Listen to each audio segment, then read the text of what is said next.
You visit the stalls, our sponsors are there. Create time for them because they are part of our main support. The conference Wi-Fi is Paradise in small print. Paradise 2023 for the Wi-Fi connection.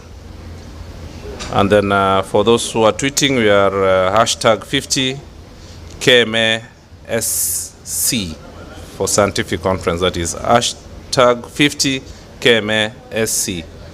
So without wasting a lot of time, I want to welcome Dr. Margaret Mbugua, Director Standards at the Kenya Medical Practitioner and Dentist Council.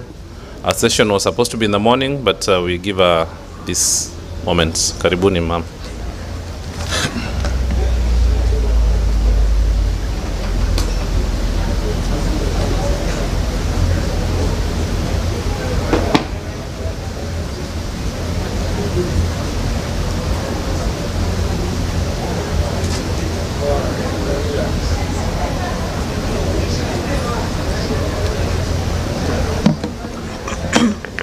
Good afternoon, everybody. I have the pleasure of talking to you, presenting after lunch, but that's not a problem. One of my lecturers, and he's here, used to tell us after lunch, sit on the edge of your seat. If you get sleepy, you'll fall off. So hang in there, I'll make sure it is short. So I'm Dr. Margaret Mbugua. I'm here to represent Dr. Kariuki, our CEO. Kindly accept his apologies for not being here. He really wanted to be here, but was called upon to perform other urgent duties. I would also like to recognize Dr. Elizabeth Gitau. She's one of our council members, and appreciate the whole team for inviting us here. So this afternoon we are going to look at a few things. We are talking about self-regulation and quality of healthcare in Kenya.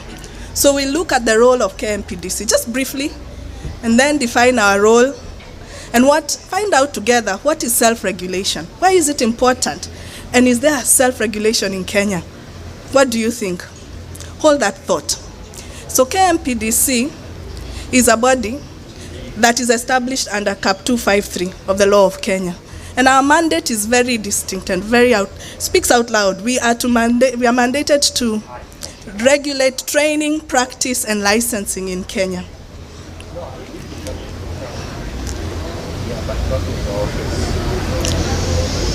Our council composition. Kindly pay attention here. We'll get back to this slide a little later on. We have a chair. Our chair is Professor Kikuyu, Professor Stanley Kainga. The CEO, Dr. Kariuki. We have a Director General for Health, Dr. Amoth, a representative from the university. Right now it's Professor Ogendo. We have a representative from KMA, Dr. Elizabeth, a representative from KDA, Dr. Theuri, representative from Oral Health Practitioner, Mr. Musa Kiptanui. We have someone who thinks about the rights of Wanjiko back at home from the Kenya National Commission of Human Rights, and someone from the private sector, and one person who is going to make sure that the money is being used as it should, with knowledge and expertise in finance, and someone from the National Treasury.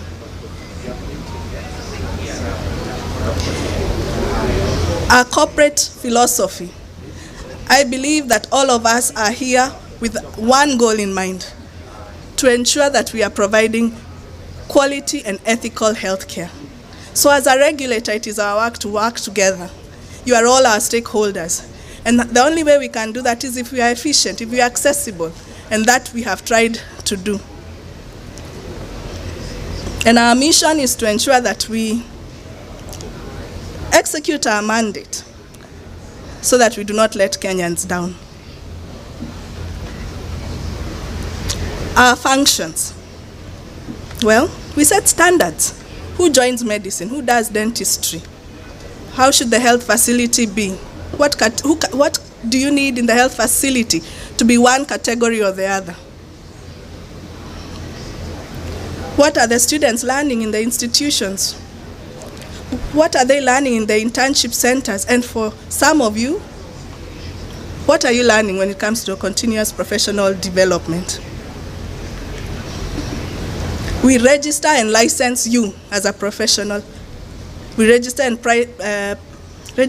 license healthcare facilities as well. And we accredit training institutions. And here we are talking primarily of the EXA, because the others moved to Q.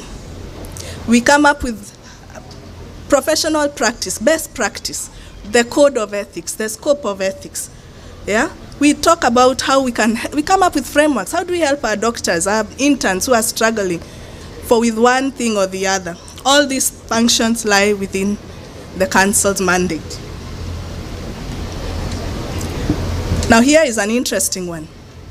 According to the CAP 253, KMPDC has been given quasi-judiciary role to execute in the manner that is unique. Why do I say that? They call, if a case is lodged at the council, KMPDC will do the investigation, call in appropriate consultants, and then make a ruling. This is a very unique function. We also inspect healthcare facilities. One of you made me laugh. He said, we don't smile when we do inspections, and we should smile a little more. Someone else agrees. I'll take the message back home. We are also playing an advisory role to MOH and any other stakeholder. How do we work? You've given us a representative, so how do we work? We have 4 standing committees, one that deals with training, assessment and registration, another one with inspection and licensing. Of course, there's the disciplinary and ethics and the audit committee. But those committees don't deal with everything. They also need help. So every so often, ad hoc committees would be formed with specific functions, carry out examinations for the board, for peer review as well, maybe fitness to practice. These ad hoc committees then give the findings to the 4 standing committees. Now to self-regulation. What is self-regulation? It means that the profession has to have the ability to set and enforce ethical standards. You set them, you enforce them, you monitor to ensure that the behavior is as it should be, and ensure that their actions are consistent with their professional obligations. I trained in the University of Nairobi. There is a way you could not walk into the ward looking. You had to dress up in a certain way, failure to which you were kicked out. Does that mean, is that something we want to carry on in the profession? Some think it has been degraded. I don't know, what are your thoughts? Let us know. Professional self-regulation is multifactored. It's not only about the profession. It's also about ensuring we have public trust. It's about healthcare facilities. It's about the people back there at home. Yeah, why? We want to make sure that we are providing them with services that they require. We refuse as a profession to give poor medicine for poor people. We are going to give quality healthcare for every Kenyan. Is that our standard healthcare professionals? I hope so. So, self-regulation therefore ensures that we are providing high quality services. Why and how? We need to be accountable. If I do wrong, if I'm unethical, Daktari here should be able to take me forward to the council, and I will therefore pay for my sins. That calls for a mechanism that allows for investigation and for fair assessment. I mean, after all, I am a medical officer who has done healthcare management. If you give me an anesthetic case, I will have very little, if no idea on what happened, right? So that means you will be examined, or you'll be before your peers in the eventuality of something like this happening. Sorry. The council under CAP 254 is therefore called upon to perform the regulation, professional self-regulation, and that is why we have all those representatives from KMA, from KDA, from all the professional organizations that are in our jurisdiction. And that is why there is someone from the Commission of Health. All members are represented, including healthcare facilities and universities. So when the council says, Dr. Amos, we would like you to join our panel of experts, this is what we need of you. To be in good professional standing, that you have the knowledge and skill and expertise to do that which you're called upon to do. And therefore, by so doing, you'll assist the committees to carry out their mandate. As KMA, how are we working together with the Council Matters Professional Self-Regulation? One of the things we did the other day was to call upon all professional associations to share a list of people who they feel meet certain criteria and can be empaneled in the Council's panel of experts. Every professional association was requested to give a list of not less than 5. Some did, some did not. Why? We need people with various expertise for all the cases, for all the functions that we need to execute. The council is growing, and Dr. Opot will tell you it has really grown. Right now we are a little about 90, yes? Yeah. The 90 people can't do all this. It's a lot. So this is the council saying, we need your help. So when you're called upon, kindly come and assist so that we can ensure that we are, as professions, we maintain the integrity of the healthcare profession.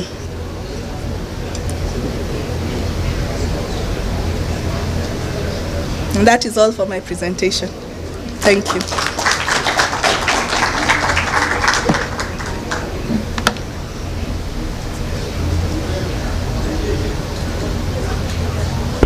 Thank you so much, Margaret, for bringing us to speed on about regulation and self-regulation and the Kenya Medical Practitioner and Dentist Council.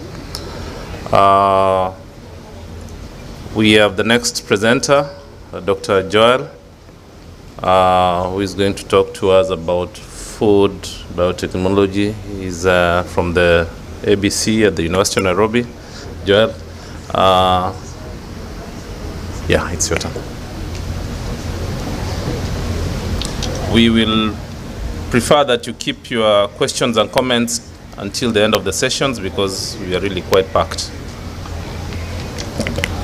Yes, good afternoon, doctors and medical health leadership, and thank you for KMA office for allowing me to attend the conference and share with you certain aspects of biotechnology applied to food safety, nutrition, and farm level productivity.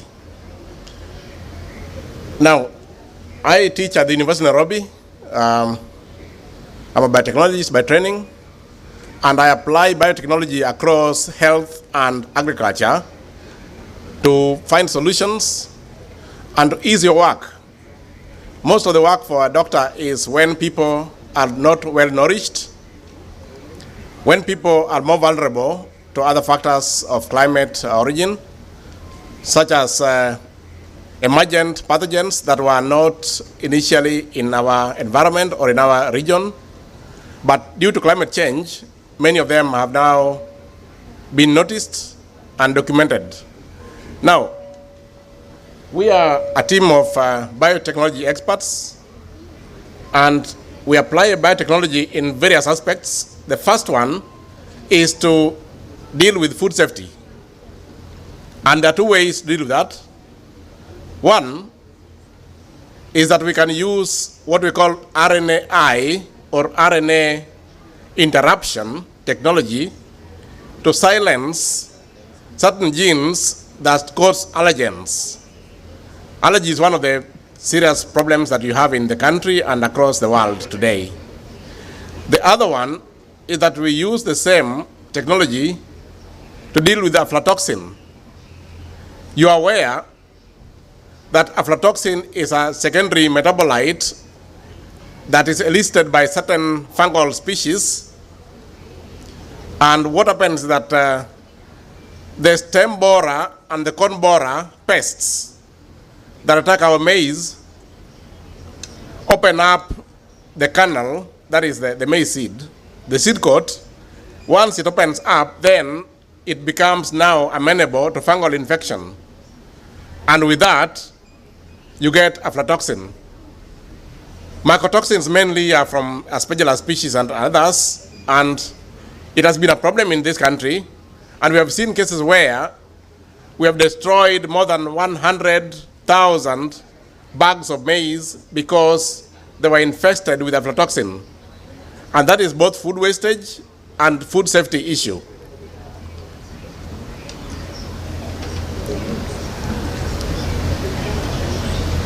Now, we are talking about this on a background of a surge in human population, especially in Africa. If you look at that data, the population in Africa is increasing a little faster than the rest of the world, and that now makes us more vulnerable and puts us in a situation that is more unique. We cannot be comparing ourselves with the rest of the world because our population is growing faster and we are getting more effect of climate change. We have malnutrition data there, which I don't have to explain because this presentation is already with you and people can look at it at free time. But of notice is our ability to produce food more than we consume. That data is on maize, and you can argue easily that maize is not the only thing we feed on. But the truth is, it is one of the highest staple foods in the country, and when you don't have maize, somebody can even argue that you don't have food security. It's synonymous to food security. That's the honest truth. As much as we depend on many other products. We currently consume 4.8 million metric tons of maize in Kenya against our consumption. We consume 4.8, we can only produce 2.8 or so. So we have a deficit of about 1.2 million metric tons of maize. So we have fallen below the production, we have fallen below the consumption rate, and that gap is increasing ever. In the next 20 years or so, we may have a gap of about 2 million metric tons. And that is where now we bring in what we do. We use biotechnology to try to enhance production. We also use it to restore yields. There is something that I need to see that people understand in this slide. I am a scientist, I'm a professor. And I would really prefer that I'm not misquoted on saying something that is not factually true in science. We develop BT maize, but we have never claimed that we are increasing production. Let the English be right. With BT maize, we are not increasing production. Agronomically, that's something else. What we are doing, we are restoring yields. In other words, if you are to harvest 10 bags per hectare, and because of pest damage, you are harvesting 3, what we are doing is to ensure you go back to 10. So agronomically, we are not claiming to increase yield. We are restoring yields that you would lose otherwise due to pest damage. So the photos are not clear, but you are doctors. You know what aflatoxin does. If you look at maize cob, you can tell one that is infested with aflatoxin. That is one of the things we are trying to battle today. And we are using the issue of BT maize to try to block the pest that opens up the maize kernel or the maize cob or the maize seed coat so that fungal infection can go in and thereby cause aflatoxin. And to clarify that right now, BT maize does not mean biotechnology maize, no. BT maize is genetically engineered carefully and safely using a very common soil bacterium called Bacillus thuringiensis, BT. And the maize we are talking about that has been developed here physically in Kenya, it is not being imported. We developed it here in Kenya. We did all the tests in Kenya. We have done all the trials in the country and is meant for Kenya and the region. And most importantly, if you can carefully listen, we don't use Roundup glyphosate. Many of the safety issues have been raised about GMO, which is an umbrella word for everything else. Everybody using or bringing up a safety issue is bringing it up because of the Roundup, glyphosate, that has been said by many people to be carcinogenic. I will not comment on whether it is true or false. That's not what brought me here. You are doctors, you are experts, you know the truth. But mine is BT maize.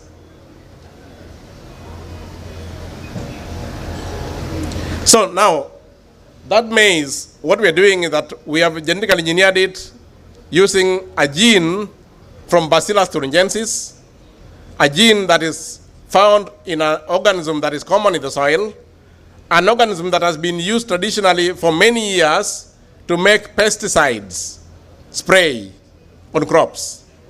That same BT was used to spray on crops for many years.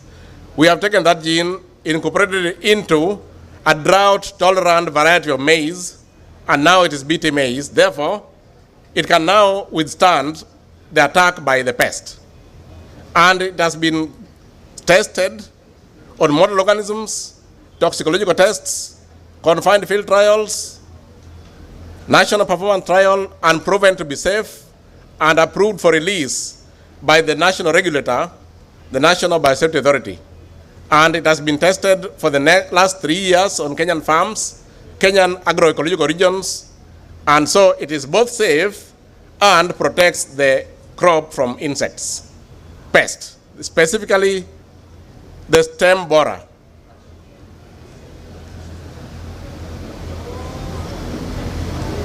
Now, we have talked with doctors and we all agree that truly there is no single safety issue with BT crops. The issue that people are saying, and I agree to an extent, but can be explained, is socioeconomics. That if you grow BT and I don't, it might cross-pollinate mine. But the pollen size in maize is too large to go across long distances. Second, there is something called gene decay, which you know very well. That when you either hybridize or replant, the gene decays by 50%. So in the second generation, there's nothing, BT. But that's arguable, of course. I have other things here which are tests that have been done, but I don't have to explain them here. The presentation is with you. They have been done by competent authorities. But the last thing that I need to explain here, when we say BT maize, there are many other BT maize varieties developed elsewhere. Ours is targeting the stem borer. Other people in other parts of the world are targeting rootworm and corn borer. So it's not the same thing. When we say BT maize, it's not just one item. It is made from the bacterium that exhibits many protein crystals, and ours is Cry1 that targets the stem borer. Others are targeting rootworms, others are targeting corn borer, and they're different. Ours is made in Kenya, many others are made overseas. We are not using Roundup, is the last word I will leave you with. No Roundup use. We are using BT. Thank you very much.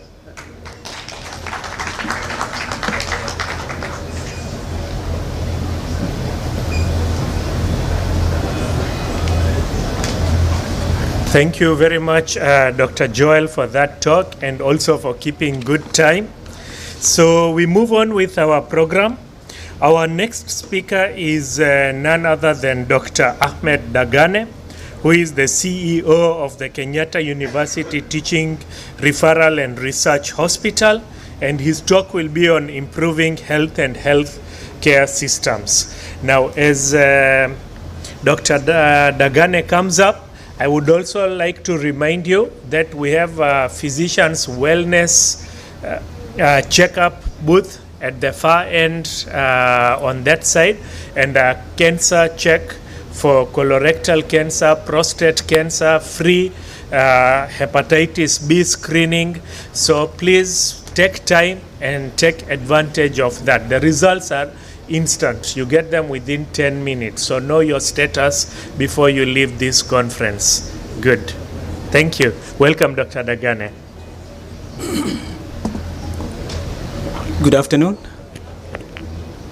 Good afternoon, everybody. Okay, it's usually difficult listening to a lecture after lunch, so we'll just do a quick exercise, so at least we can be alert for this session and the other sessions. So please, if I can kindly request you to look at your neighbor. If you don't have a neighbor, you... Yeah. And when I say look, you kindly look straight in the eye. If you are seated next to a female, make sure you don't look too closely.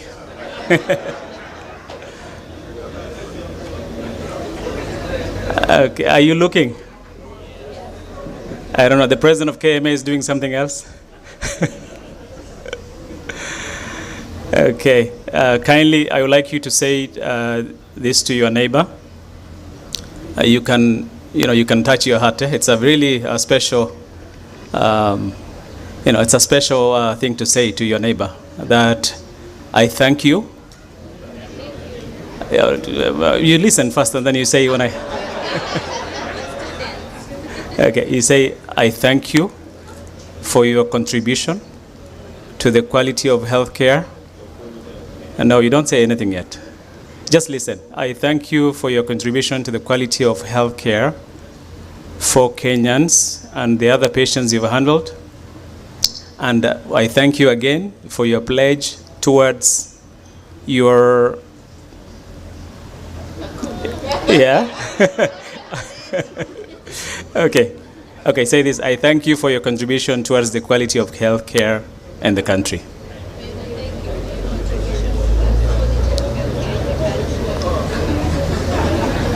Good. You're good students.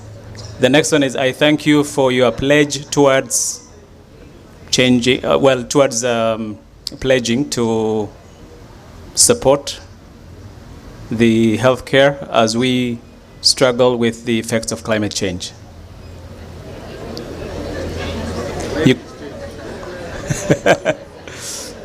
Okay. Okay. So as long as you say climate change, I think. So, okay, thank you. So, my name is Ahmed Dagane. Actually, a correction, I'm not a medical doctor. I want to tell you that I'm not a medical doctor. I'm a registered nurse. I have a bachelor's degree in nursing, Bachelor of Arts, and a Master of Business Administration in Healthcare Management. I trained in the US, where I've been away for 15 years, came back 2015.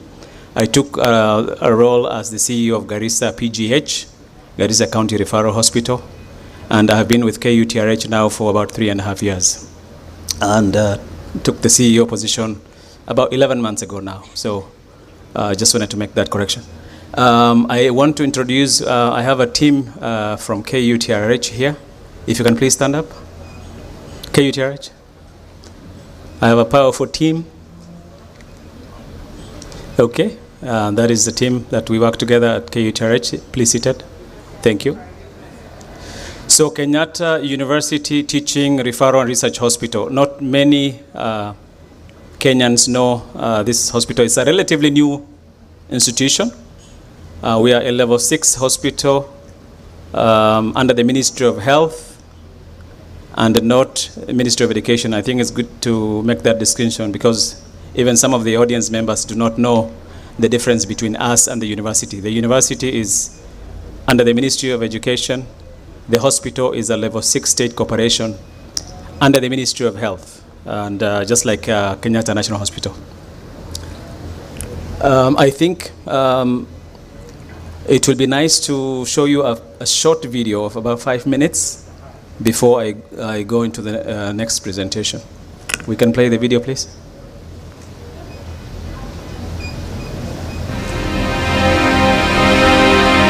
Kenyatta University Teaching, Referral and Research Hospital is a modern tertiary health facility with state-of-the-art services that ensure delivery of cutting-edge healthcare and medical research in Kenya and the region.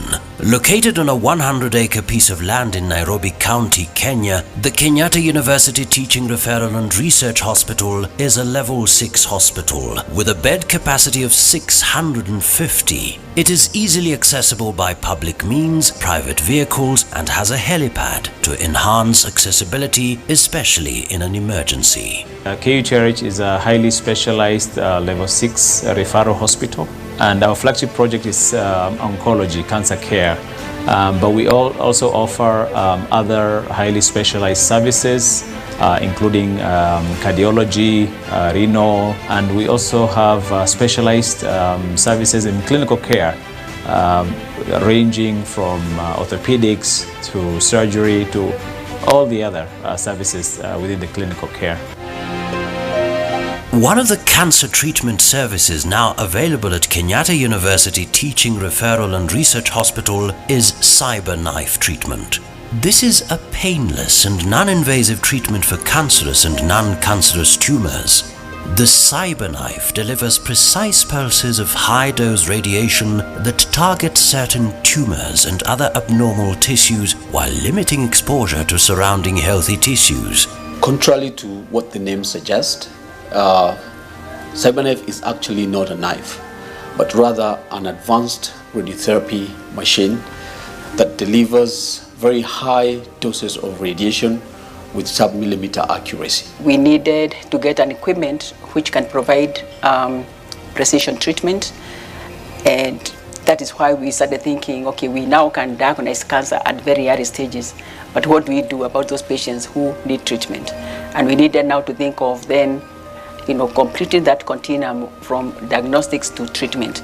And then we started looking for one machine which can, complement what we have, but very specialized so that people don't have to go out of the country to seek this particular service.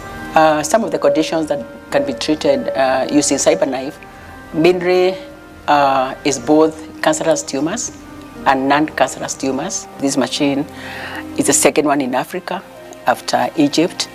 The hospital's flagship project is oncology. Because of the specialized nature of the treatment, the facility is purely of a referral nature, with patients being referred from other hospitals. KU Treatment Center, particularly the CyberKnife that we've come up with, it is a specialized treatment that we have developed as a government to be able to deal with cancers that are complex.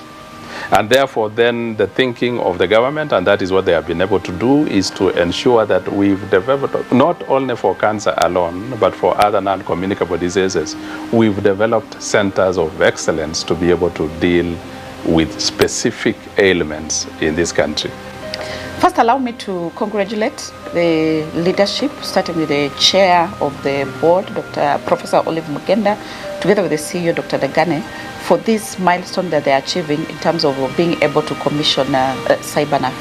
As you are well aware that on the continuum of care of cancer, WHO has played CyberKnife as the best, actually the topmost, in terms of precision, in terms of dealing with the surgeries, dealing with the cancer cases. It's also important for Kenyans to know that those who are registered on NHIF, they can access cancer treatment, including this CyberKnife that is being commissioned by Kenyatta University Teaching and Referral Hospital. So long as you have your NHIF card, you should be able to access cancer care. But besides that, in terms of long-term, Kenya Kwanza say that we are starting a social health insurance where we have developed a benefits package that take care of the whole life of a human being from the beginning to the end.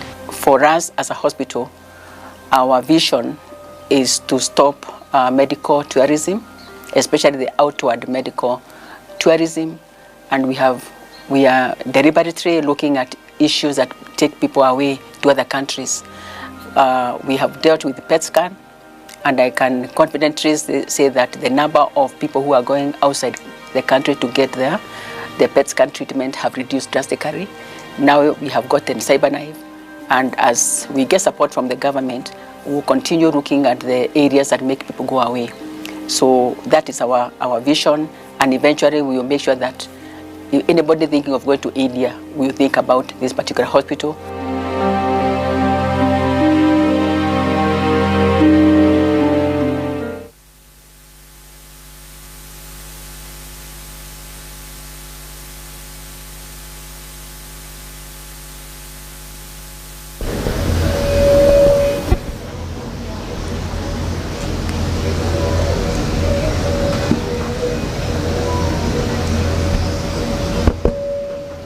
Thank you for listening.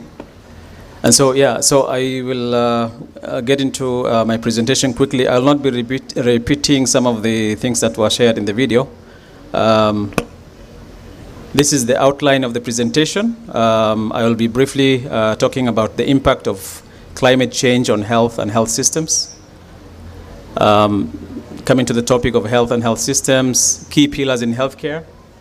You can see the key pillars of healthcare. I'm sure you know all those pillars: infrastructure for health, key services that we're providing at KUTRH.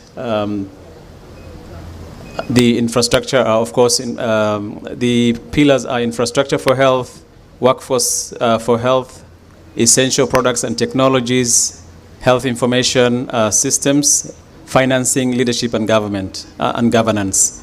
And then there's going to be a conclusion at the end. So coming to climate change, the impact of climate change on health and health systems, I think a lot has been said in the morning by the keynote speaker in relation to climate change and how it affects the health and health systems. But really briefly, they've talked about the geographical expansion that we have. Of course, these are affecting the health and well-being of citizens. We have cases of malaria, bilharzia. We also have these waterborne diseases that are caused during flooding. We also have issues with scarcity of water in some parts of the country. Of course, nutrition, implications of food shortages due to longer dry spells and increased water scarcity also impacts agriculture. And we've also had the last speaker, how food safety affects the health and well-being of citizens. That was also another interesting topic. And then increased with intensification of cyclones and floods, causing massive infrastructure destruction of built environment and human injuries. These are some of the framework depicting health impacts of climate change. So I'm sure you are aware, there are professors here, so I'm sure I'm not doing justice to this topic, but I'll try my best. The impacts of climate, public health capability and adaptation, as well as the vulnerability. That is, that diagram is showing you the impact of health in climate change. Okay, and then this is also depicting a well-functioning system, how it works. The WHO, I'm sure we know about the development goals for WHO when it comes to health and the health system. We require a well-maintained infrastructure, trained and motivated staff, reliable supply of medicines and technologies, hospital management information system, adequate funding, and also strong health plans and evidence-based policies. And of course, that is the leadership and governance. Those are the pillars. I will not repeat again. So just infrastructure for health. Again, I'll just skim through. I will be just posing what we are doing at KUTRH when it comes to these key pillars. We had already introduced you KUTRH and the infrastructure that we have. As our oncology project,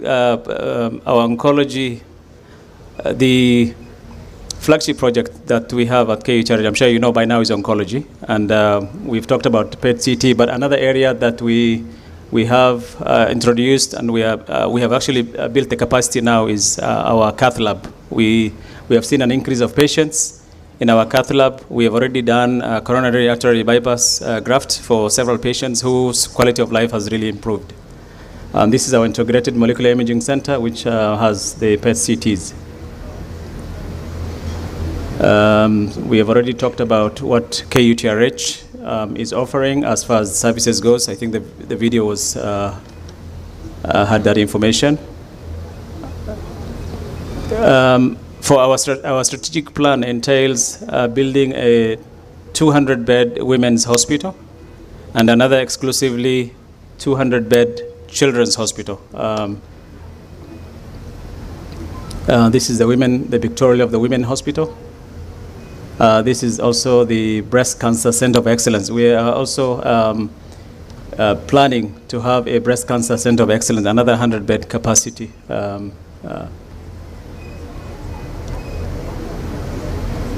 In the interest of time, I'm just cruising through. So this is the second pillar, which affects the health and health systems, workforce for health. I'm sure you know a skilled, motivated, and adequately supported health workforce is critical to provision of quality healthcare. Okay, just skipping through.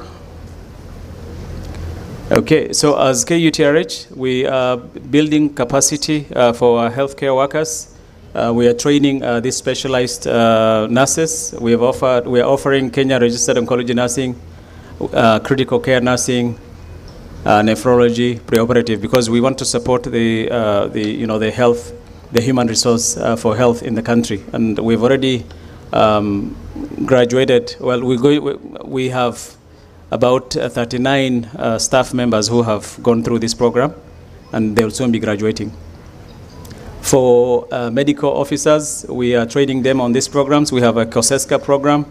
We also have the ESCASCOP program, as well as the CANESCA program. For essential products and technologies, quality healthcare requires provision of essential products and technologies to diagnose, treat, and prevent illness and injuries. Some of the challenges are lack of requisite products and technologies. If you have the infrastructure and you don't have the products or the consumables for you to perform your duties, then you will not be doing justice to the patients. These are some of the cutting-edge technologies that we have introduced. We have this cyclotron machine is the largest cyclotron machine in Eastern Central Africa. We actually have a booth where we can talk more about the partners who want to establish PET-CTs, so that in the future we are able to provide the isotopes for them. Okay, this also shows you the MRI that we have.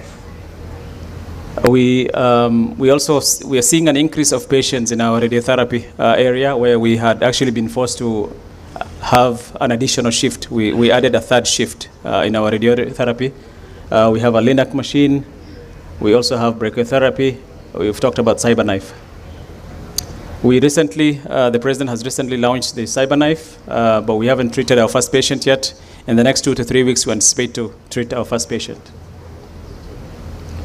For HMIS, our clinical area, we are 100% automated in our clinical division.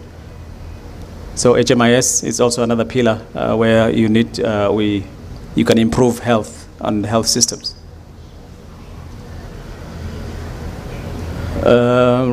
Okay, health financing. Effective health financing is essential for the sustainability of healthcare systems to promote equitable access to healthcare services. Ways to address healthcare financing gaps.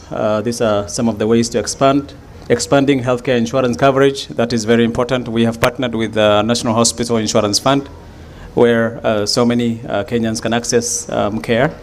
Improving the efficiency and effectiveness of resource allocation and utilization. Building partnerships. Our strongest point is here. We partner a lot with the various agencies so that we can improve on the quality of healthcare. Improving healthcare services through acquisition of appropriate equipment, technology, and workforce. And of course, we have the Integrated Molecular Imaging Center, where we have the PET-CTs, and right now we are looking into the CyberKnife. Investing in research and innovation is also another area where we are doing well at KUTRH. We have a research booth, actually, that you're able to talk to the staff who are here more on that. Okay, leadership and governance is the last pillar. As you can see, my time is up. Provision of quality healthcare is not possible without leadership and an enabling environment Transformational leadership and corporate governance in healthcare leads to robust planning and intelligent investment for high-quality healthcare. Everything rises and falls on leadership. I think that's a very good quote from John Maxwell. To conclude, climate change impacts on healthcare systems. We need to be ready to mitigate the impacts through provision of the necessary resources. A skilled, motivated, and adequately supported health workforce is critical to provision of quality healthcare. Provision of requisite products and technologies is key in the provision of essential healthcare. Adoption and integration of hospital management information system is very, very important. Health financing diversification is also essential. And also building quality healthcare systems is possible by embracing intentional transformation leadership and good governance practices for all the stakeholders. Thank you.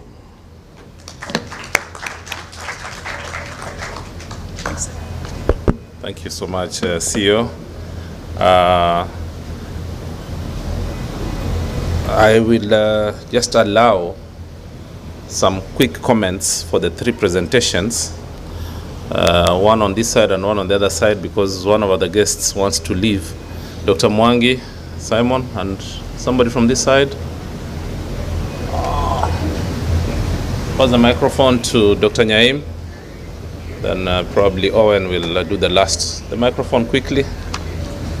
As we recognize the presence of Mr. Rakesh Rao, the Chief Executive Director at the Crown Paints, and I hope your team is ready to do the next presentation. Welcome, and we'll give you, just after the comments, we'll let you in for the presentations. So. Thank you very much. I think three comments for all the presentations.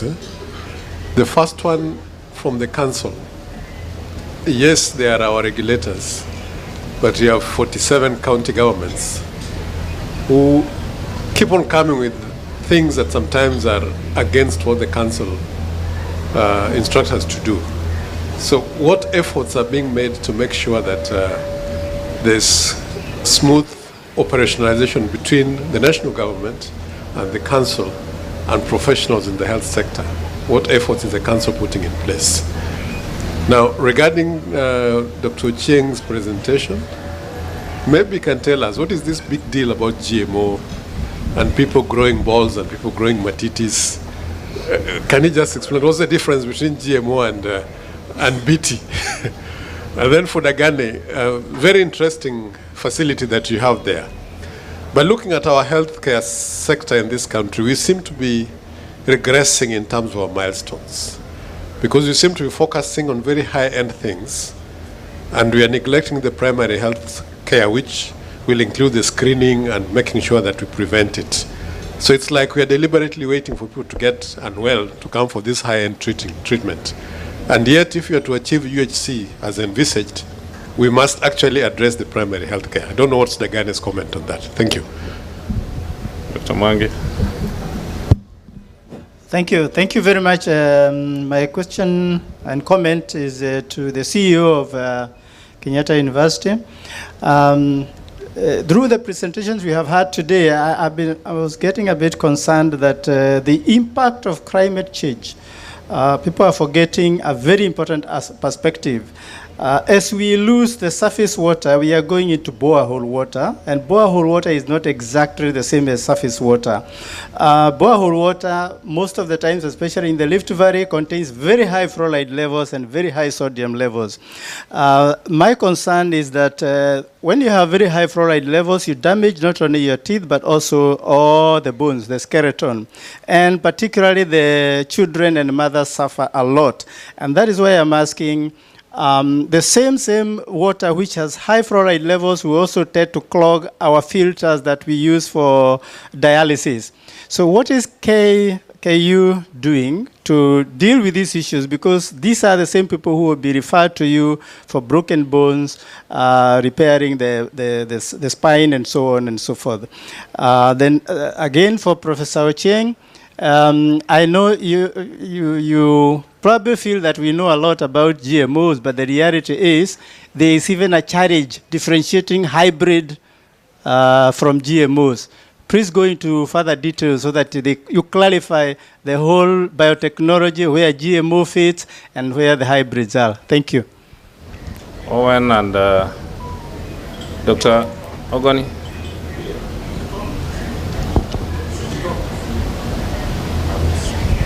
Okay. Actually, I just wanted to say what Dr. Nyaim has said to the presentation from the Medical Council. We are getting a little bit confused because the counties are doing this on this hand, regulating this on the other hand. And I know it's not in the purview of maybe the council, but we are getting so confused about these issues of county referral hospitals, and we don't even know why they call them by so. But I was told they were looking for, there is this thing called conditional budget from the Treasury that is given to referral hospitals. So all the governors are calling their county hospitals referral so that they can get the conditional budget. So I wish to have that clarification from the KMPDC. My second item is the mismatch between the facilities and equipment and professional support. Because you hear of a very well-built hospital, equipment, and not taking into account the manpower to utilize that equipment. And therefore, it affects the training of doctors and also the quality of healthcare. Because for you to have equipment like KU has, you need manpower for any hospital. And we have situations where interns have been taken to hospitals and there is no manpower to look after them. Thank you. Thank you so much. I think that is enough. Professor Mwanda, only one word. As just ask one question as Margaret readies herself to respond immediately. And I hope you'll be very brief with your responses. Thank Some you. questions are very... Dr. Chieng, just want you to clarify one thing, please. Does GM involve DNA change? And in the same token, do we still know how HIV virus came up? Do we still know how the COVID virus came up? How come it is so simple, for example, to replace a gene which is missing in hemophilia A, yet that has not been successful because modifying a DNA, nobody understands the end result. That's all. Thank you. Margaret?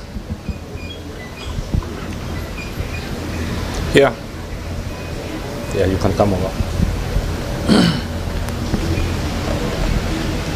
Thank you for your questions. I'll start with Dr. Opot's question about the 47 counties and what we are trying to do as a council. That's a hard question, right? But what can we do? You can either use a carrot or a stick. The stick doesn't work all the time, especially because, well, they are more powerful than we are. So what we are working on is building collaborations. So when we do inspections, they have to have a representative from every county. We give them feedback. We call them for meetings. We do research on we have just started anyway, but this is what we are doing. We are slowly, the way you eat a cow, you know, slowly, we are working on it. And we call upon you as well to give guidance on the areas that we may fault. On the second question on facilities and county healthcare facilities, we've been reviewing the categorization checklists and working with MOH and KEF, because I think it's time we moved to an area where we are talking about the specialization in a healthcare facility. I need to know when I go to this facility, I'm going to find the four main specialists. If I go to a level 6, for example, whether we like it or not, they'll still have level, but I will find super specialized doctors. That is what we are working towards. Anyone who is in policy will tell you there is no one pure, clear-cut, proper, perfect document or way of doing things.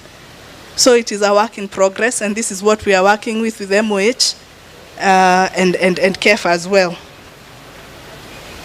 I think I've answered them. If she has left anything, because it's quite long, somebody can talk to her after this. Ahmed Dagane, please, your responses.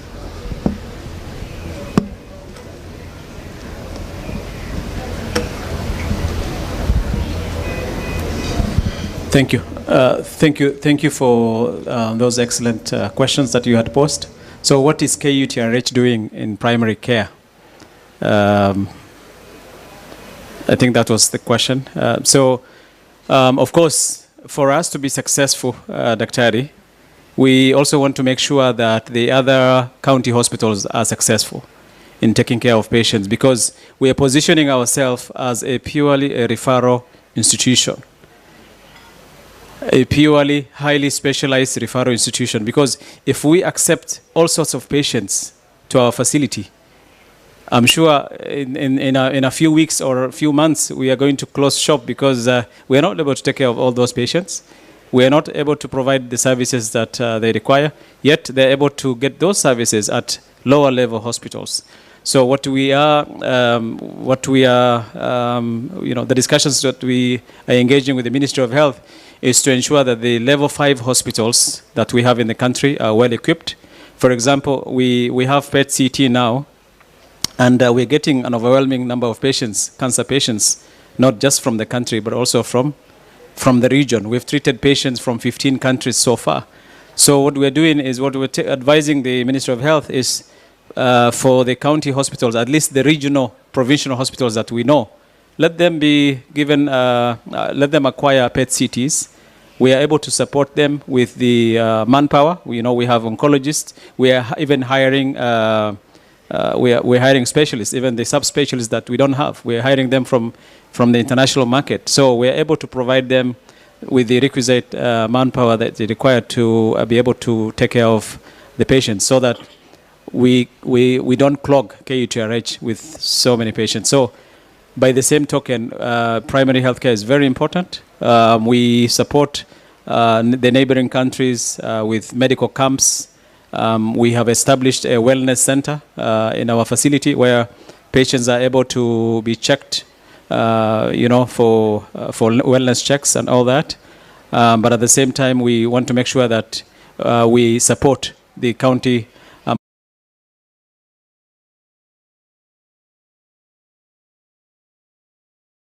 healthcare standards in the country.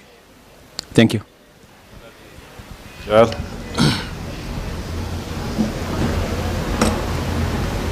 Give the mic to Joel. Be brief on your responses. Yes, I'm going to make my response shorter and make a request thereafter. Now, if I want to have more milk from my cow and I have a boran, naturally what I would do, and what farmers in Kenya do, is that they cross it with a freshen to get what we call sanga. A sanga will give you more milk, but will remain a little more not susceptible, but tolerant to tropical diseases compared to freshen. That's what people naturally do. Now, in some cases, this is not possible. An example is where you have normal landrace maize. You cannot cross it with BT naturally, because there are two different things. One is a microorganism, the other one is an angiosperm, or a flowering plant. So what we do now in a case like this, but before we go there, that sanga that you had is a hybrid. That's called hybrid. You've crossed two things that can naturally cross by cross-pollinating them or by breeding them together. You get a hybrid. The hybrid comes with what trait you wanted from the borrowed organism. But the danger is, it also comes with other things you didn't want, such as susceptibility to diseases. You bring in freshen DNA by natural crossing. It will give you more milk, yes, but it is more susceptible to disease compared to your normal boran. In genetic engineering, what we do, you want tolerance to pest only. You don't want to bring baggage of the other properties you don't like in BT. So you take only a promoter sequence of that gene that protects it from insect attack and infuse into your natural maize. And you get another hybrid. It's a hybrid of two things, of course. You have transferred DNA, so it's a transgenic organism, bringing only the quality desired. It is very precise, therefore. That is BT maize. Now, there was a question about what's the difference from that with GMO. BT maize is a type of GMO. So, in your terminology as doctors, there is something called a drug, but there's another one called malaria queen. And you cannot even ask the question, is drug safe? Asking whether drug is safe is a question I would not even answer because you are not specific. You can say, yes, malaria queen is very good, it's safe. Or you can say drugs having been developed through the acceptable process of drug development or drug discovery would be safe. Now you are turning the language to would because the person did not specify. So now what we have here is a type of GMO, but there are many other types. There is what we call Roundup tolerant maize that has been modified to withstand the Roundup herbicide spray. So now, what you do is that after planting, when your maize and the weeds grow up, you spray, all the weeds will die, but your maize will remain standing because it has been modified to be tolerant to the herbicide Roundup. But that is not the type of maize we have in Kenya. That is not the type of maize we have modified, and that is not the type of maize we are going to cultivate here. Because that is used where you have thousands of hectares of farm which cannot be dealt with in a manual manner with hoe, like in America. In Kenya, the smallholders have simply an acre or less. So we don't need Roundup tolerant maize here. They can manually weed.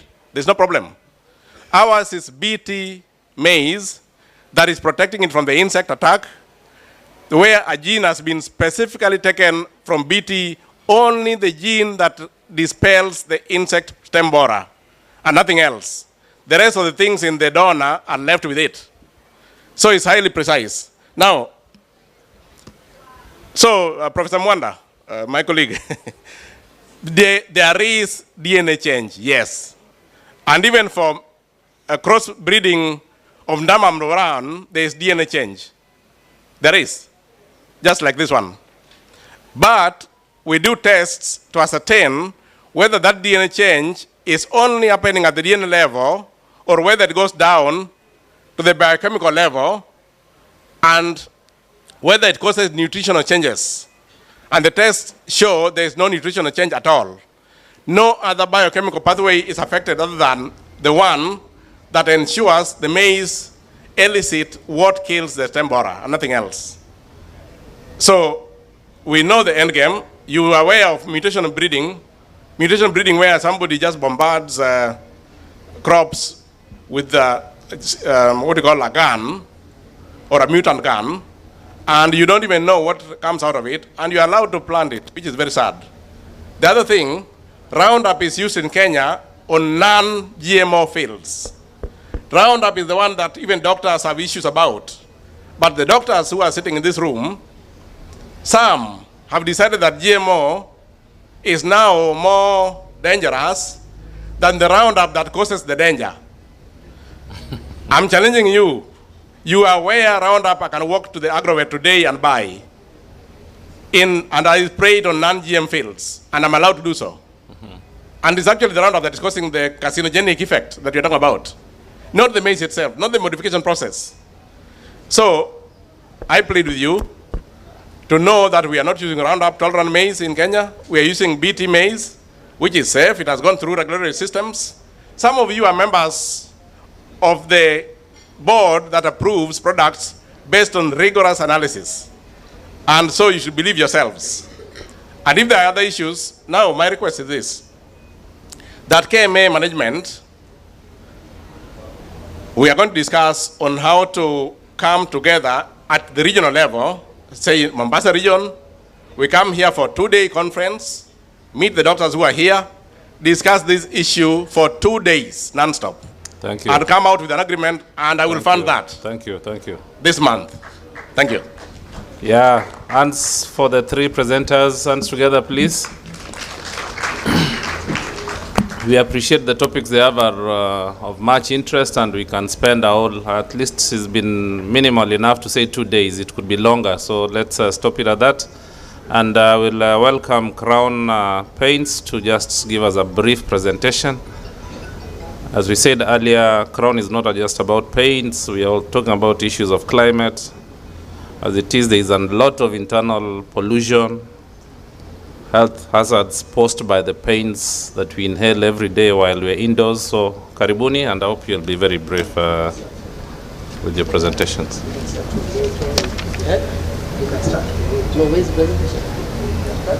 Yes,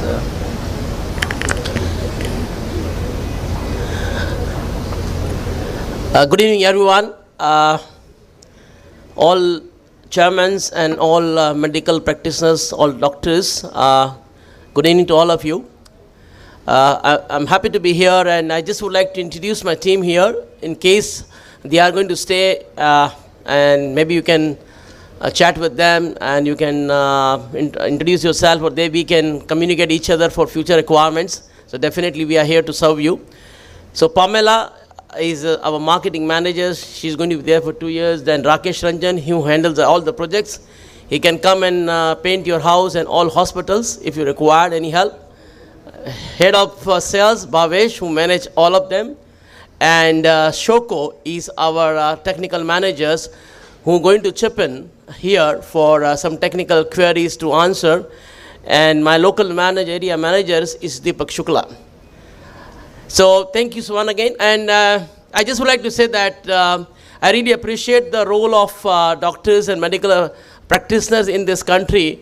And I'm from India, born and brought up in India, but I'm here for the last 20 years. That I'm proud to say that Kenyan Medical Association and people have done extremely well in medical world.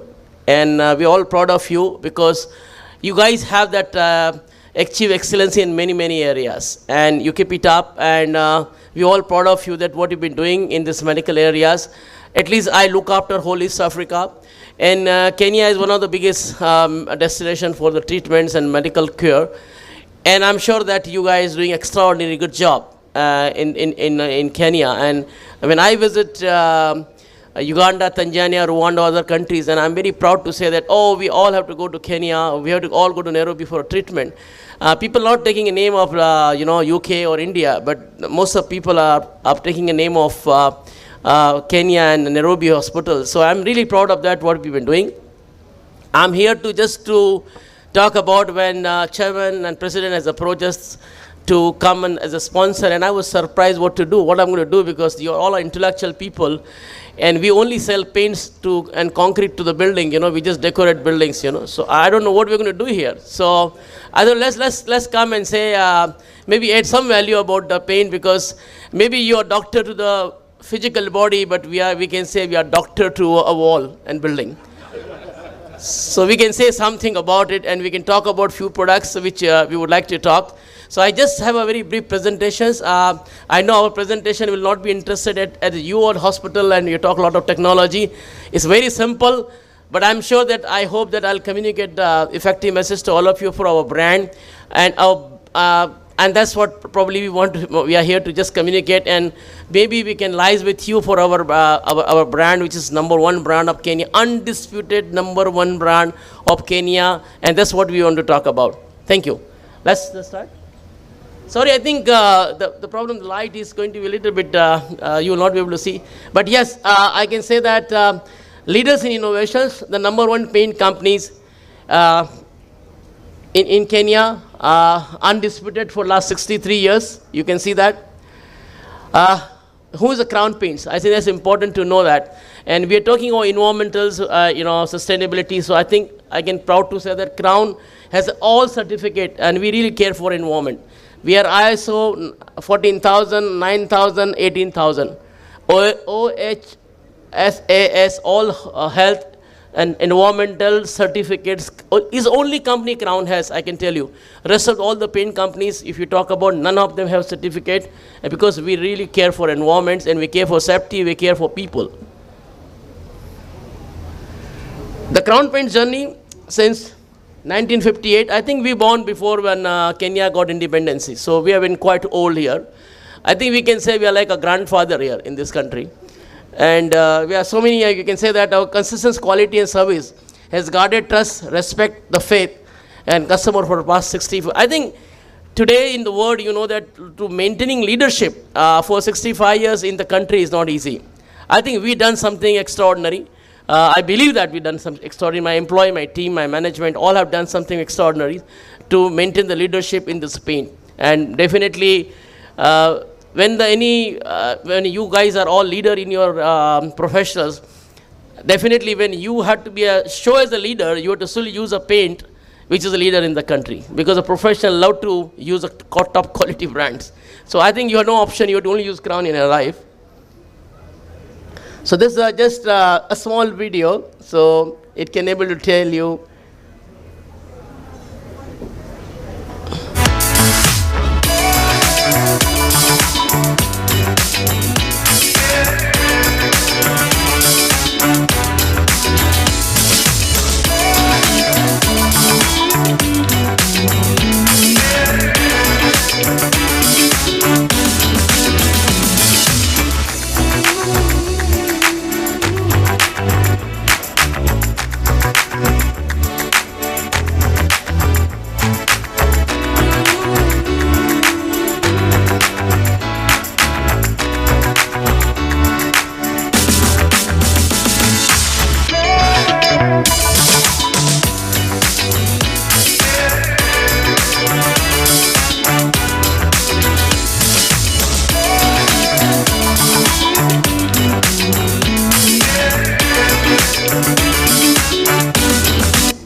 I just want to say that, I mean, you must have seen that it's a #1 brand. I mean, the brand Finance, one of the UK company, has just done all brand valuation in East Africa.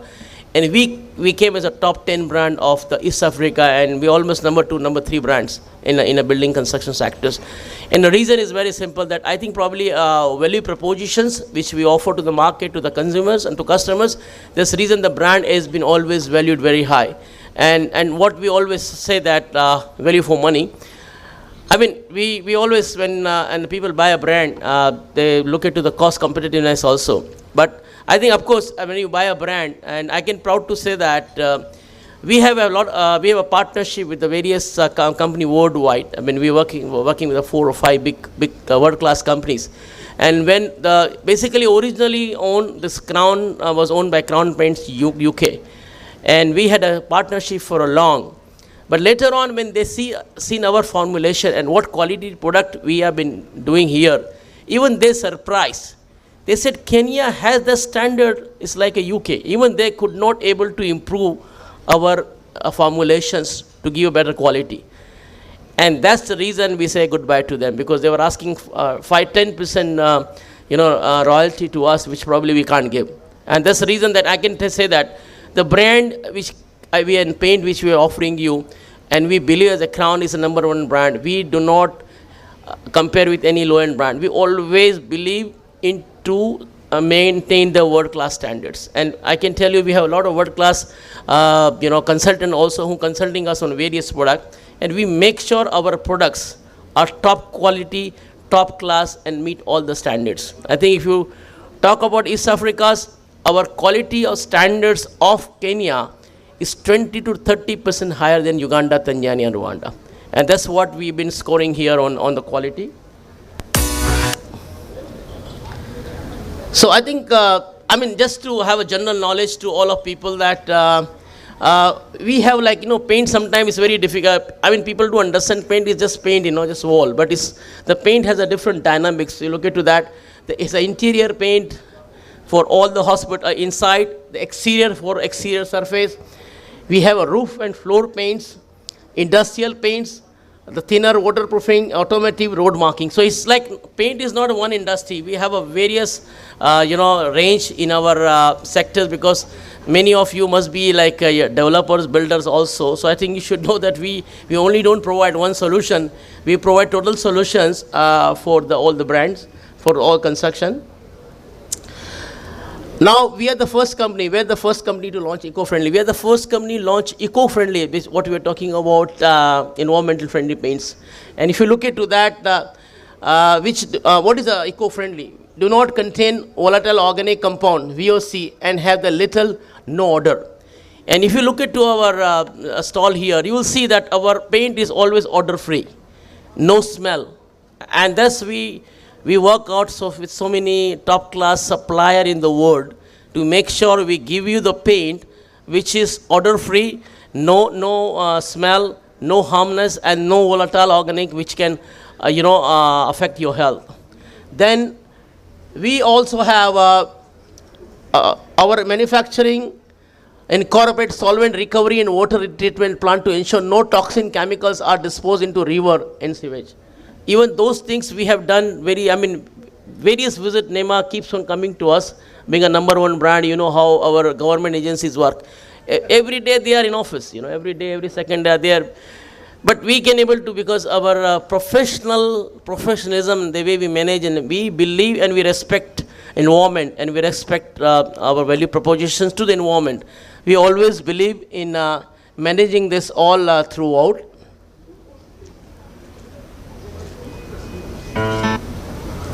Sorry.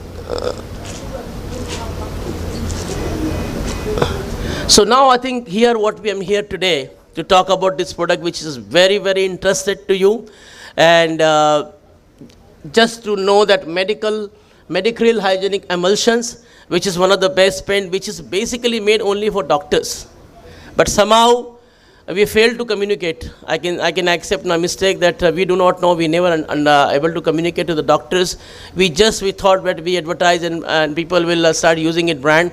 And thank you, the president who has come to us and told us, let's talk and at least create awareness of the doctors. Okay, what is this paint? So I like to invite my technical managers to talk about these products and get through the journey. It's one of the best products which probably can use for your hospitals. All gynecologists, when they're taking care of the patient and the baby is coming, they should baby room, they should put this paint.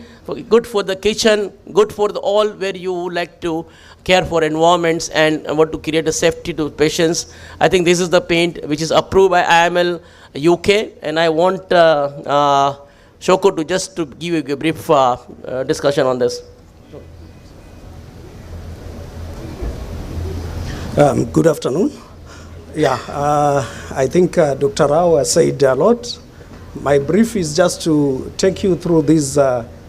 We have 2 paints for interior and 2 paints for exterior, which will help us with environmental as well as contribution to a healthy nation. Medicryl paint, as he has said, this paint is specifically developed for your hospital operating theaters. It has some bactericides and fungicides which we add in the paint. And the purpose of those 2 is to make sure any bacteria which wants to develop, it kills off that bacteria because it releases those bactericides and fungicides and kills the bacteria. The paint has been tested in UK by IMSL. It's a very reputable lab in the UK. We have certification for that. We have also tested it in Singapore at TUV Laboratories to show that it gives us 0 VOC. There is no smell, no toxins. Even children, women, pregnant women can use the paint. Somebody can paint on that wall while you are eating here. There is no harmful. So there is no harmful release of toxins. And where do we use these paints? Like I said, in hospital operating theaters. You can use it in your home, in your kitchens, in your bathrooms, in food canteens, because it has extra bactericides and fungicides which kill the bacteria. One other thing good about this paint is that it's available in over 12,000 colors. So you can choose as many colors as you want, and it's a super premium paint. You can clean it over and over. It doesn't come off your wall. I will talk about the next paint. Maybe I show a small video about this Medicrew silk. What are some of its benefits? Just watch.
Okay, thank you very much. I'll go on to the next product, which is solvent-free coatings. One of the areas that we constantly talk about in the environmental damage is release of solvents into the atmosphere. This causes a lot of health effects like lung diseases, eye problems, and so on. So for us at Crown Paints, we have come up with solvent-free coatings, mainly in floor paints. The major advantage of these floor paints is that the floor is seamless. There are no cracks, like when you have your tiles, there is no cracks where some bacteria can hide. It's one continuous flow from one end to the other. Just this week, we are negotiating for an order for the size of a football pitch. So we are going to paint a football pitch. There are no seams on it. So what is the advantage of that? Number one, we don't release any solvents in the atmosphere because it's solvent-free. So we are not damaging the ozone layer. Number two, the paint is cleanable, very washable, so there is no chance for bacteria and fungicides to grow. The paint is used in many places, hospital operating theaters, as you can see on the picture. We recommend it for food canteens, processing areas. Oh, thank you. In the interest of time, I will just talk briefly about UltraGuard silicone paint. This paint, it makes your building waterproof. You know that bacteria like to grow in moist areas. So once you use this paint, the bacteria will be prevented from growing on your walls because it's water repellent. I will talk of the last product. The last product is granite finish. This product is an exterior paint. It looks just like your granite rock or like your granite slabs, but it will be at 95% less weight because it's not a rock. In the interest of time, I will ask my colleague, Mr. Bhavesh, to come and give a brief about CYS.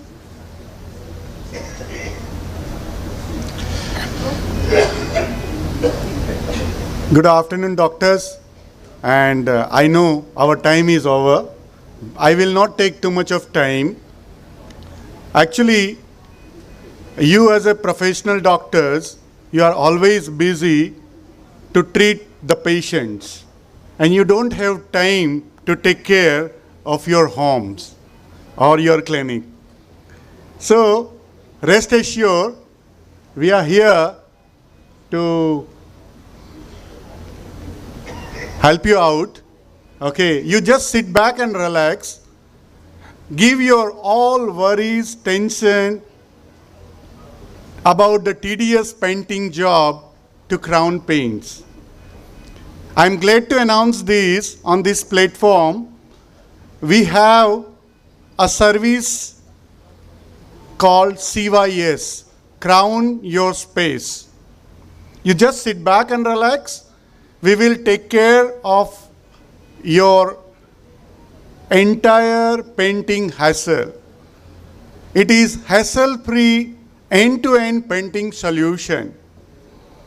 Believe me, you need not to worry about anything. Okay, you just call to the Crown Paints, and rest all is, Dr. Rao has said, you are the doctor of human being, and we are the doctors of your home, your premises, your clinics, your hospital, and your beautiful houses. So this is called CYES, where we are having the professional painters, interior designers, and fully equipped professional team.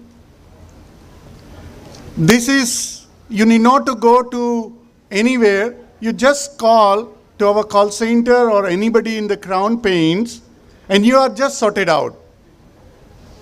Believe me, whosoever use this service, they have recommended their friends, their relatives, and their family members. So thank you very much for time. I will not take too much of time, but anybody is interested to paint their houses, they just call to our call center, and our call center number is 0709 887 000. Thank you.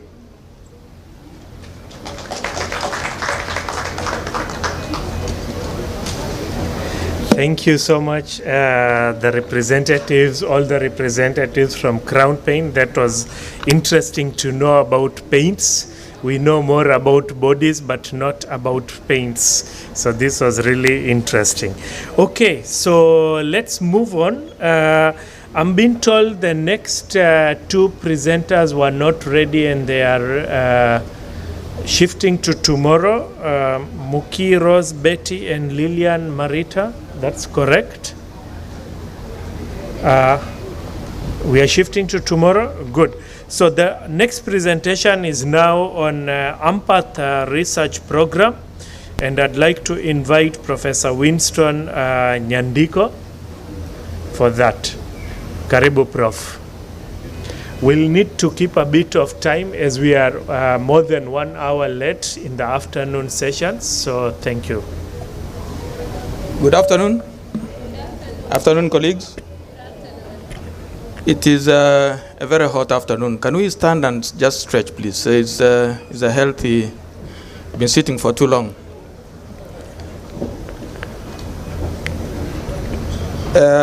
So yeah, you can now sit.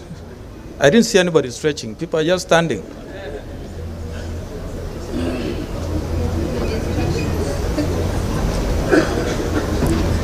So I'm cognizant of the fact that when we come to Mombasa, we need to finish early so that people can touch the water and do a bit of swimming and other activities. The spa, I think, closes early. Those who want that can reach it. So I'll be talking about AMPATH, and I'm so glad to be standing here on the 100th year being marked for EMJ.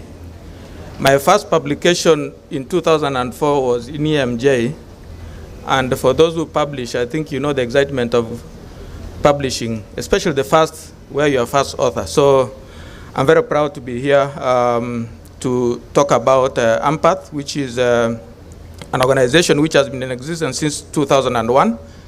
And in this room, we are several people from AMPATH and Moi. Maybe you can just wave those colleagues of ours from Moi University, AMPATH. We are many of us. Some are in the Kibanda Uko.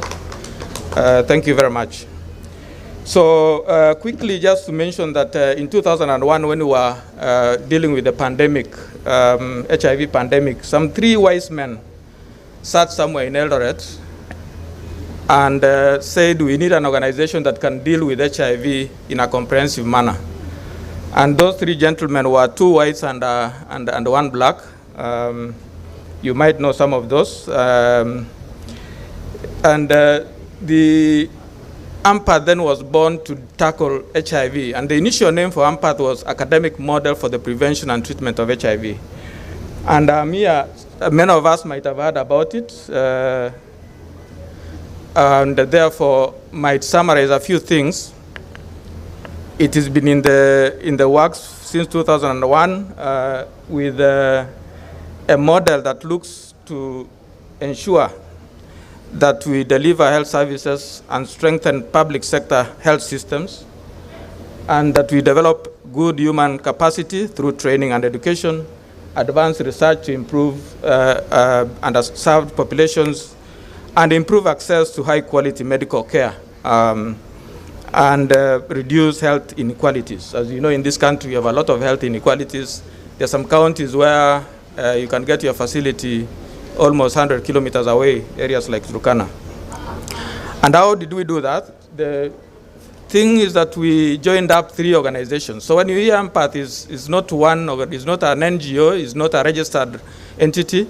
It is 3 organizations which have 3 different strengths. So it's Moi University, which is an academic institution, the College of Health Sciences. It is MTRH, which is an institution for training. And then we had our partners from Indiana, who are led by Indiana University. I know I've been given 25 minutes, but I'm aware we said we have no time.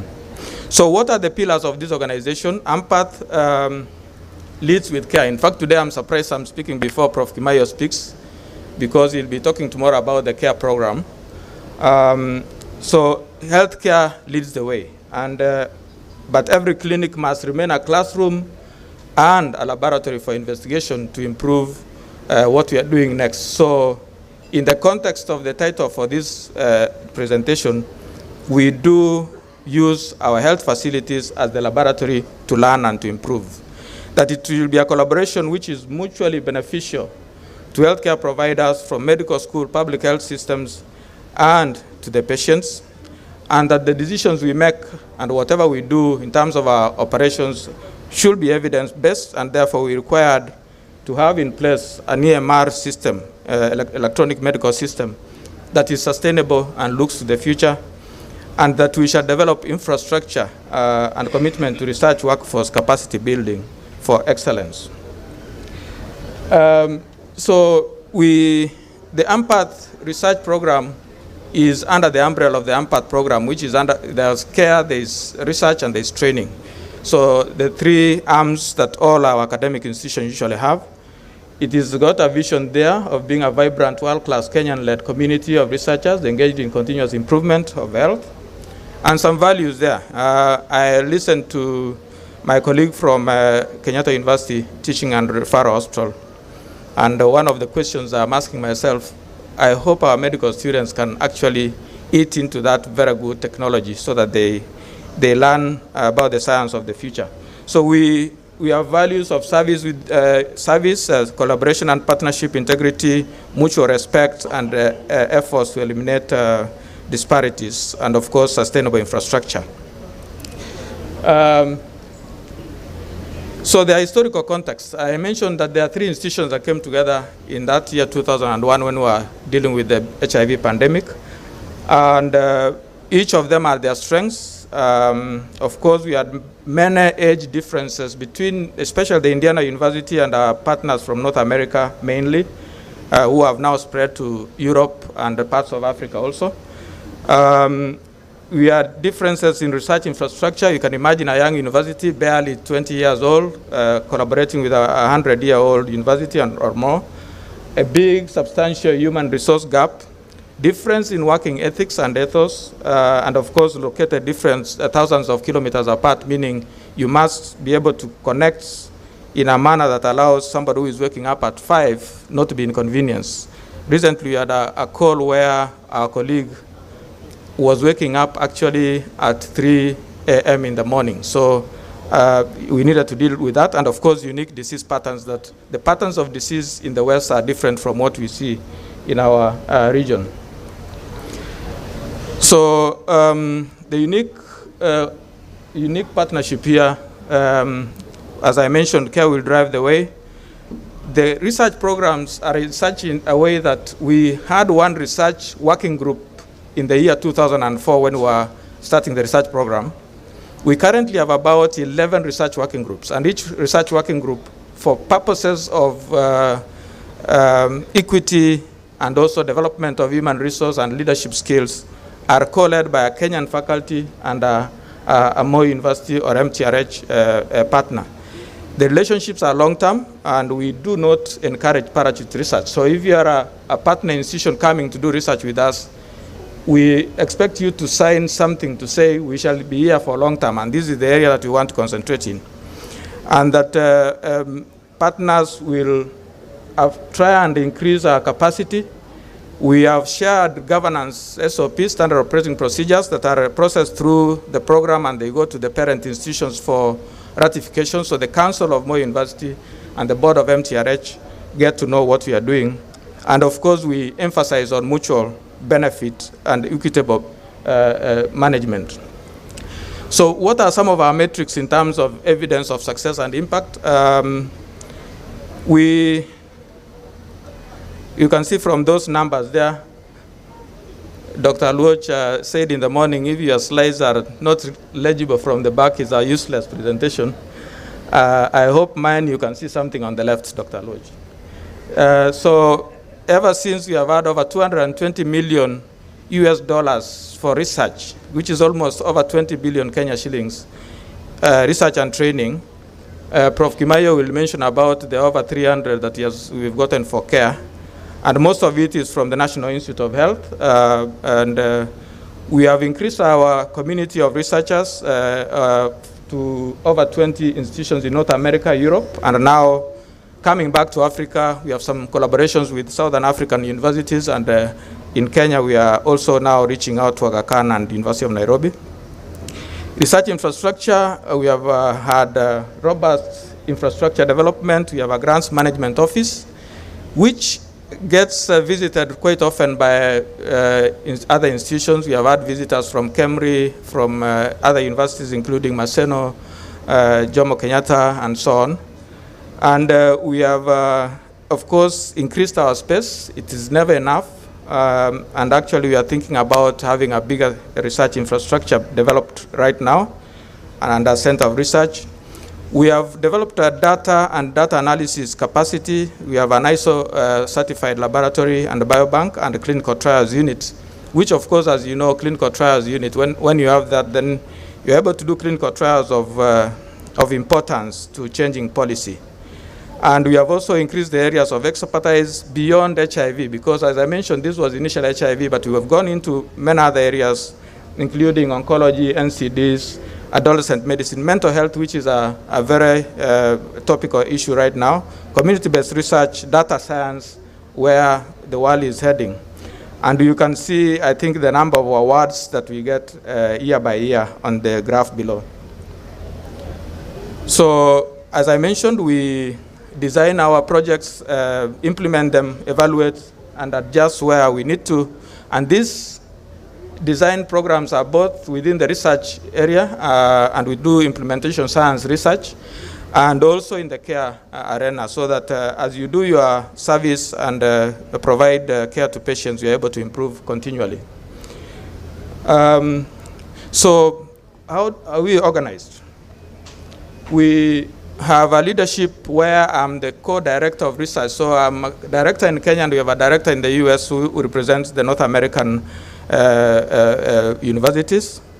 And below us, we have working groups that we meet monthly to share ideas, give policy guidance from the leadership, get to know what they are doing, so they are given opportunities to give their summary reports continually.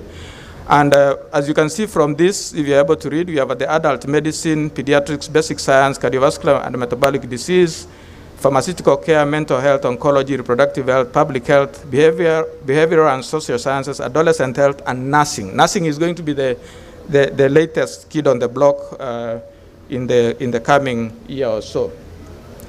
And we have a small office we call the AMPATH Research Program Office, which reports to us, to me, myself, and the co-director from the US, which provides leadership, strategic direction, program monitoring, and evaluation. And it's central in coordinating the resource hub, so that It does develop policies and procedures for research. It does coordinate new study development, so that if you want to start a new study, you go to that office and you are guided on what is required.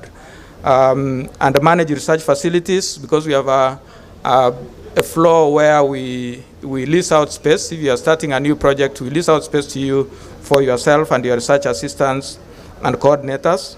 Supports visiting researchers. We get quite a number. There's no week that passes without you getting visitors finding out how you're doing, how they can come in to be part of you. Of course, supporting communication. As I mentioned, we have listservs of people, the different groups, and a monthly newsletter, and manage and review systems, any publications that are being done. So the committees, I think, that we have, I've mentioned the Research Executive Committee that meets between myself and my co-chair and the chairs of the cores. We have cores and working groups.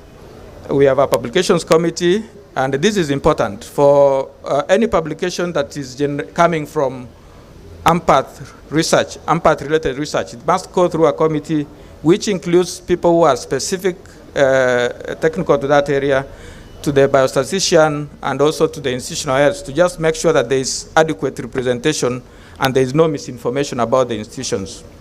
And then we have this third bullet, the Research and Sponsored Projects Office, which is, I think, the biggest thing that happened to AMPATH, because the Research Sponsored Projects Office is an office which manages our finances in a manner that you're able to get audits which are not questionable, in a manner that the funding agencies, when they come back and review in our annual audits, they are able to say this is good. We do HR, grants compliance management in this RSPO, supply chain, and of course human resource. The staffing for this Research and Sponsored Projects Office is interesting, because we get people deployed from the parent institutions, so MTRH and Moi University, but we also employ contract staff, because when you want a research assistant, you don't get them in the system much. So you employ those ones, coordinators, but there are staff who are deployed and they lead the sections. For example, our current head of this RSPO is an employee of MTRH, and the current head of grants and compliance is an employee of Moi University. So we get the key people from the parent institutions to help us. And of course, we have the MTRH, Moi University Institutional Review Committee, and they are now called ISACs. And this is an independent committee, of course, reviewing our proposals on behalf of NACOSTI. And this IREC, as we call it, has been able to actually currently develop a research integrity office, which is the first one in the country, and I think in the region, so that apart from just giving you approval to do the research, we are able to now have an office which looks at complaints about research integrity. So falsification and the other malice related to research integrity is looked at in that office, which is in the DVC academics at Moi University. And we hope that this thing can be taken up by NACOSTI so that the country can actually have a countrywide research integrity. Here, I'm just showing the organogram on how we operate. Myself and Prof. Kimayo are the executive directors. Right in the middle, we report to an executive committee, which then reports to Moi University Council and MTRH Board and the Indiana University Global Health. And below that are the RSPO, the Research Sponsored Projects Office, which has human resource, supply chain, and so on. And these committees meet monthly, the subcommittee meets monthly, and the executive committee, which used to be called the board, meets quarterly to review processes that happen within the program. I just want to mention one highlight, the AMPATH data analysis team, which is a unique team, because without having a good data management system and people who can help you, who are experienced, then you can't do much research. So when we started, we had virtually no biostatistician to help us. We had to send our employed contract staff out of the country to Brown University, Indiana. And now we are able to do a lot of research with the people that have been trained. And they have created programs, D43, that has been able to actually do a lot of human resource development in biostatisticians and data managers. But we are also having a D43 that is looking at data science for social determinants of health, which is a big area now, as I mentioned earlier. And this data analysis team is led by our professors, Joseph Hogan and Anne Mwangi, and they do provide service as a fee. So they have a structure in which if you want to just have your, say, sample size calculated, there is a fee for that. If you are a student, there is a fee for what analysis they will do and so on. So we have challenges and opportunities that come from these challenges. We have an indirect rate of 8% for those of us who get grants from the National Institute of Health and most of the US grants. And this is not adequate. If you went to, say, Duke University, your indirect rate will be around 60% or 67%. There are some that go even up to 80%. And we are continually advocating that this percentage goes up. For faculty who are here from University of Nairobi, Jomo Kenyatta, and so on, you know that we don't have protected research time. So you are a lecturer and that is your business. Yours is to teach. Nobody has thought about having research tracks where somebody can come in and actually have protected time for research like we see in some of our colleagues' institutions. We have very few staff. We are seeing what is going on in our tertiary institutions in terms of funding. We can't employ new people. In fact, we wonder when Dr. Luoj and Professor Mwanda retire, what is going to happen? People are not coming in, and that is a big weakness. We have paucity of interest in research. When I trained at the University of Nairobi, I think research was not one of the things that was glorified. But from what we are doing, making sure that we have structures in place that people can see the benefit of doing research to the country and to the individual, because they say if you're in university, you either publish or you perish. And so we hope that that interest can be sustained. And of course, we have research priorities influenced by funding opportunities, so that if somebody has got funding which is available to them, they'll want to do the research that is in their mind, what they want to do, what is their area.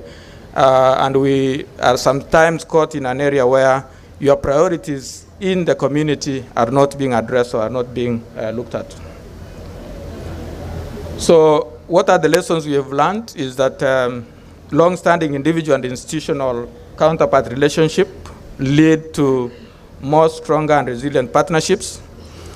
That leading with care is something that allows us to put the patient and the community as the first people.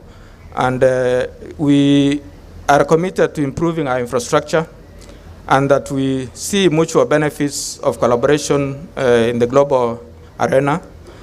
And of course, we continually stay as a learning organization, designing, implementing, and evaluating, and of course, adjusting. The next steps, I may say, is to take advantage of the next generation of new researchers. In this room, you know, what has happened to KMA is that people go to their parents. When you specialize, you go to your organizational annual scientific conferences, and KMA attendance seems to be the younger doctors and the people who must, of course, stay in, especially the people who have been there for a long time. And we need to encourage actually people, apart from attending your KPA, KAP, the KENS, and so on, to actually come to KMA. So the younger generation of researchers, and we are doing a lot of work in doing mentorship. So it's not just saying, this is my student and I'm supervising them. You bring them into the projects you've gotten awarded and start mentoring them on how to write proposals and apply and get funded. And of course, we want to invest in key research areas. I just mentioned we are thinking about having another KEMRI somewhere because that allows you to do state-of-the-art research about banking facilities. We have gone into population health and looking at, of course, determinants of health from the community.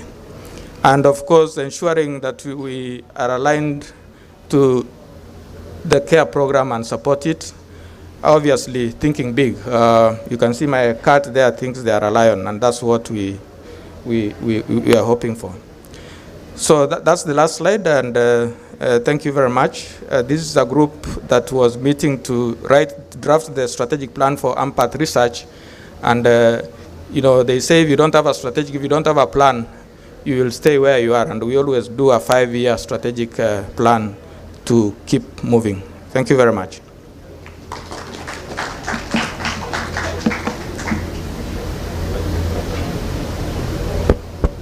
Let's appreciate Professor Nyandiko once again.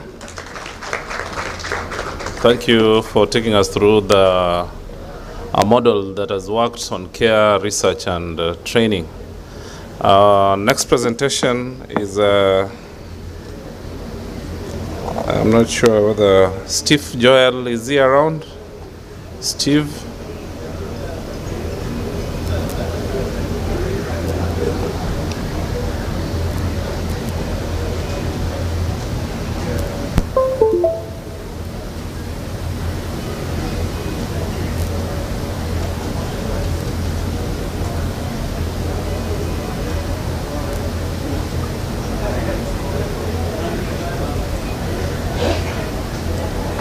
Okay, so my name is Stephen Joel from Kisii University.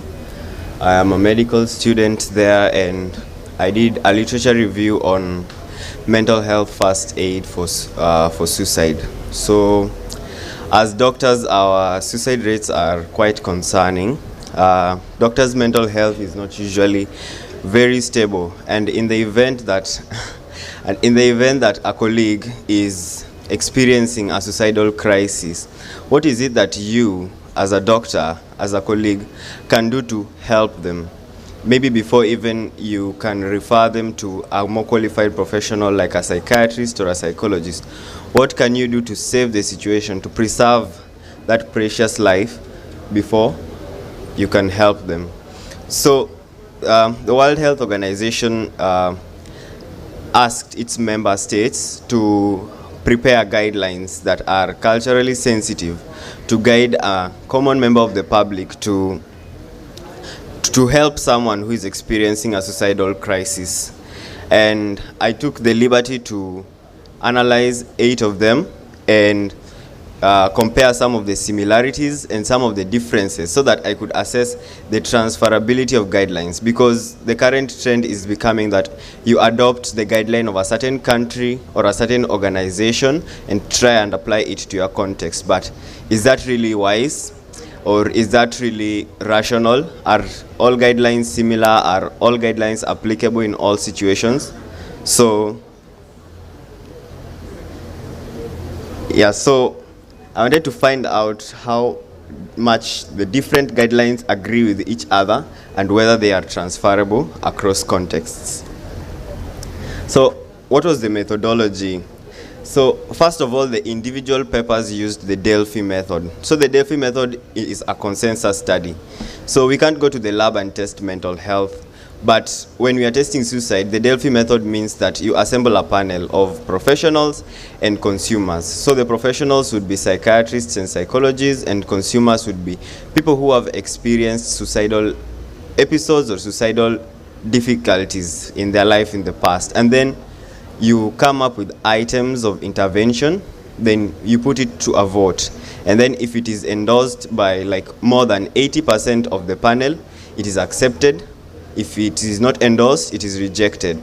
And then the accepted guidelines will be assembled, the accepted items will be assembled into a final guideline that will be used. So a few countries and organizations have done this, mostly in Australia, but these papers are actually very rare. And this is actually the first literature review of its kind. So how do I analyze papers that were written using the Delphi method? So I wanted to compare each and every item in each and every guideline. So I dug deep into the archives, into the documents, into the data files of these research papers, and I extracted the data and I started analyzing it using tables. So I wanted to compare how much these papers agree with each other at the item level. So, for example, this is a table that I formed. So, these papers, they categorized their items of intervention into different categories. For example, identification of suicide risk, assessing seriousness of suicide risk, and that made it really easy to compare across papers. So, I would take a section and compare across papers. Then I take each item, then I ask myself, how many other papers have endorsed this item? Then I give it a score. So there were 8 papers. So if it's like 1 paper out of 8 endorsed it, that would be a 12.5% agreement rate. If 4 out of 8, that would be a 50% agreement rate. So how does this paper assess agreement? By enumerating the number of papers that endorse each item, then analyzing them using means. I'll show you how I used means. So when you look at the last column, that is an average endorsement rate of all the papers. So you find that some papers, some items were endorsed by like 50%, some items were endorsed by 100%, some items were not endorsed at all. So that is the average of the endorsement rate of each item in each section. So the papers were mostly similar in thematic categorization and the items proposed. So in categorization, I mean those categories, those 8 categories were present in each paper. There were a few differences, but I created, I harmonized it such that they could fit, and then all the papers were comparable using the, is it 7 or 8 categories? So that is a similarity actually. It means that mental health first aid has similar thematic concerns. When you're trying to help a suicidal person, you will have to identify whether actually he is suicidal or not. So most papers agree that that is the first step. Is this person suicidal or not? Then how likely are they to take their life? Assessing suicide risk. And then initial assistance. Before you even start talking to them, what do? Do you move them to a certain place? Do you change the situation? Most papers agree that this was actually important. Then talking with a suicidal person. Now this is where most papers had the most items, because actually this is the actual intervention. Everything above and below talking with the suicidal person are pre and post. Okay? So you'll find that the agreement rates actually with talking to a suicidal person were also very high. The number of items that were included in this section were also very many. Then after talking with them, you had to make a safety plan, you had to be confidential and all that. So the papers actually had similar thematic concerns. So when you're asking ourselves, how transferable are guidelines across contexts? In terms of thematic concerns, actually they are. The themes are actually transferable across contexts. But what about the individual interventions? Under the theme of talking with a suicidal person, do you talk with all suicidal persons in the same way? So that is now where I was comparing now the individual items. So they were also similar. There were items that were endorsed by all the papers, by 7 out of 8, by 6 out of 8. But there were also items that were endorsed by only 1 paper or only 2 papers. It means that these guidelines are largely transferable across contexts, but there is some specificity. So not all guidelines were general guidelines like for a suicidal person. Some were for an immigrant who is considering suicide. Some was for an Aboriginal person considering suicide. Some guidelines included sections for children, for women, for men, for adolescents, and I found out that you require some specificity. That's why the agreement rate is actually not 100%. So this is the agreement rate for each of the papers, and the tall ones and the short ones. So the tall bars are actually high agreement rates and the short bars are actually low agreement rates. One thing that I observed is that papers from the Asian countries did not agree so much with papers from the Western countries. That was a key difference because I think because of culture, of course, because when you ensure specificity of your research paper in the Delphi method. For example, if you want it to be culture specific, you ensure that the panel is from a certain culture. So these papers used, they assembled panels that were culturally sensitive. So if it's a guideline for China, the panel members were Chinese. And you'll find that the the China paper, actually it's Japan. Japan had such low endorsement rates, they had to lower the threshold from 80% to 70% to be accepted as an endorsed guideline. So those are the differences in agreed rates. So some papers agreed more with the other papers than others. And then that mean 41.99, that is now the average agreement rate of all the papers. So if you ask yourself, how much do those 8 guidelines agree? So they agree at a 41.99% rate. So it means that they disagree more than they agree. Because of course the disagreement is now the 100 minus 41.99. So that's 58.01. So basically all guidelines have to be contextual, but we are not trying to just contextualize guidelines. You may not have these guidelines offhand, but in case of a suicidal crisis, it is important that any person who is performing an intervention for a suicidal person to greatly consider the context. You won't handle a male the same way you'll handle a female. You won't handle an immigrant the same way you'll handle a normal citizen. It's not the same way you'll handle a child. So because of the growing mental health concern, there has been mental health first aid movements, and there has been mental health first aid training. And therefore, as part of my the findings of my paper, I would recommend to those organizations that are performing mental health first aid training that they train the first aiders to actually contextualize.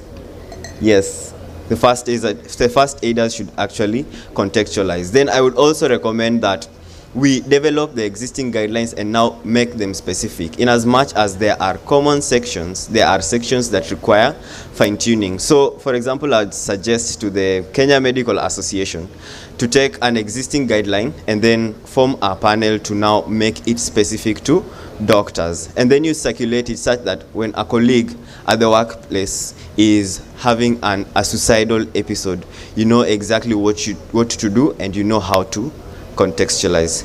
Thank you for giving me the time.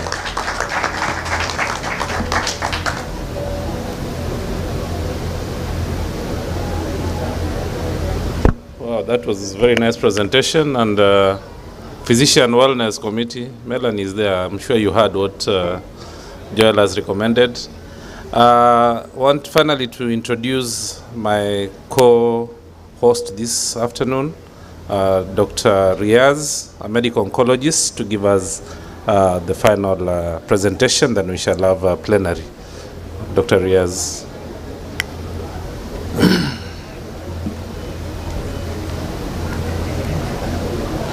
Thank you, Dr. Otara, and thank you, everyone. So we are on the final presentation. Thankfully, we've skipped back on time due to those missed presentations. So I'm now taking you deep into clinical talk, away from the advocacy, away from the systems and all that.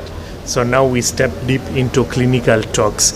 And what is the reason why I've chosen this topic? It's because bone marrow, so far we've been sending people outside abroad, but now there are hospitals who are starting to do bone marrow transplants in Kenya. So we need to get at least some basics of what it is all about so that we can do appropriate referrals to these places and we choose our patients appropriately, and we know what is going on with our patients who are being done transplants.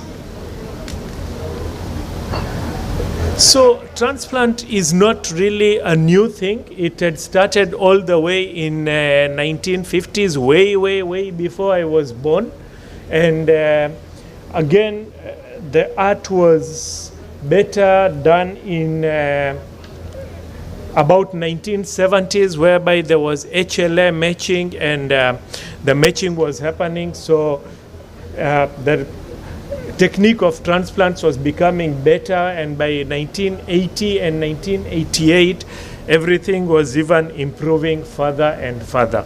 But question, what is really bone marrow transplant or hematopoietic cell transplant? In short, it is basically we are infusing stem cells in you. We are killing your own stem cells, which are diseased, which have got some kind of a disorder, and then we are infusing new stem cells for you. And these new stem cells can come from a various source, and that is what we are really going to discuss. So the two commonest bone marrow transplants, you could either have autologous transplant. Autologous transplant, it means that you have your own stem cells, we are harvesting them, then we are re-infusing the same stem cells which we harvested from you back into you. And then we have the allogeneic stem cell transplant or allogeneic bone marrow transplant. Allogeneic bone marrow transplant means that we are getting these donor cells from another individual and infusing it into the patient.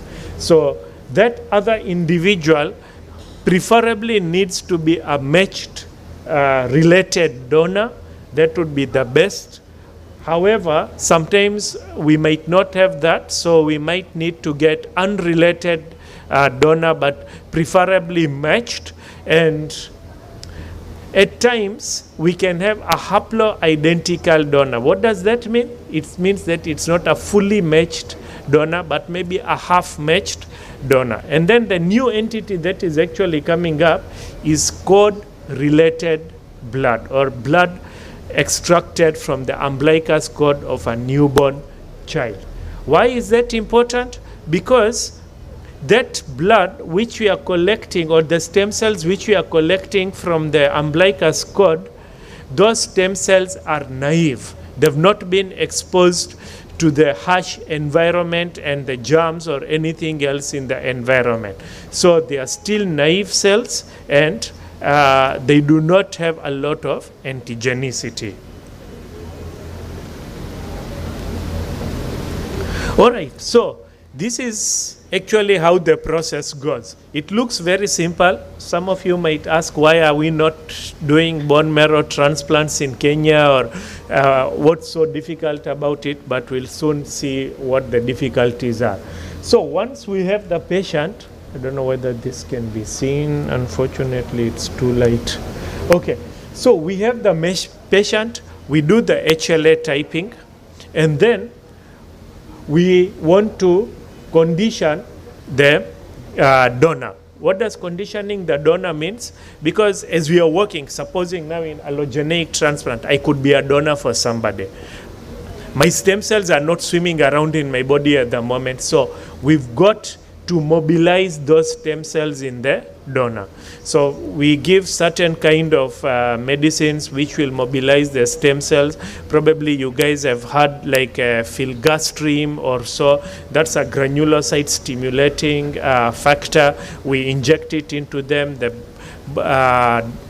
stem cells are mobilized, and then we harvest those stem cells. We collect the stem cells, we process them. What does processing mean? Processing means we clean them up, we remove the red cells out, we just remain with the stem cells alone, and then we preserve them.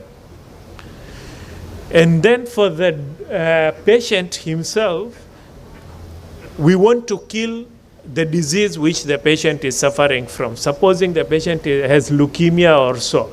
So we are trying to kill that bone marrow in the patient, because that bone marrow is diseased, so that those diseased cells are not there. Now, once the bone marrow is really down in the patient, now we infuse the stem cells so that they can start proliferating in that patient, and he can have a new bone marrow.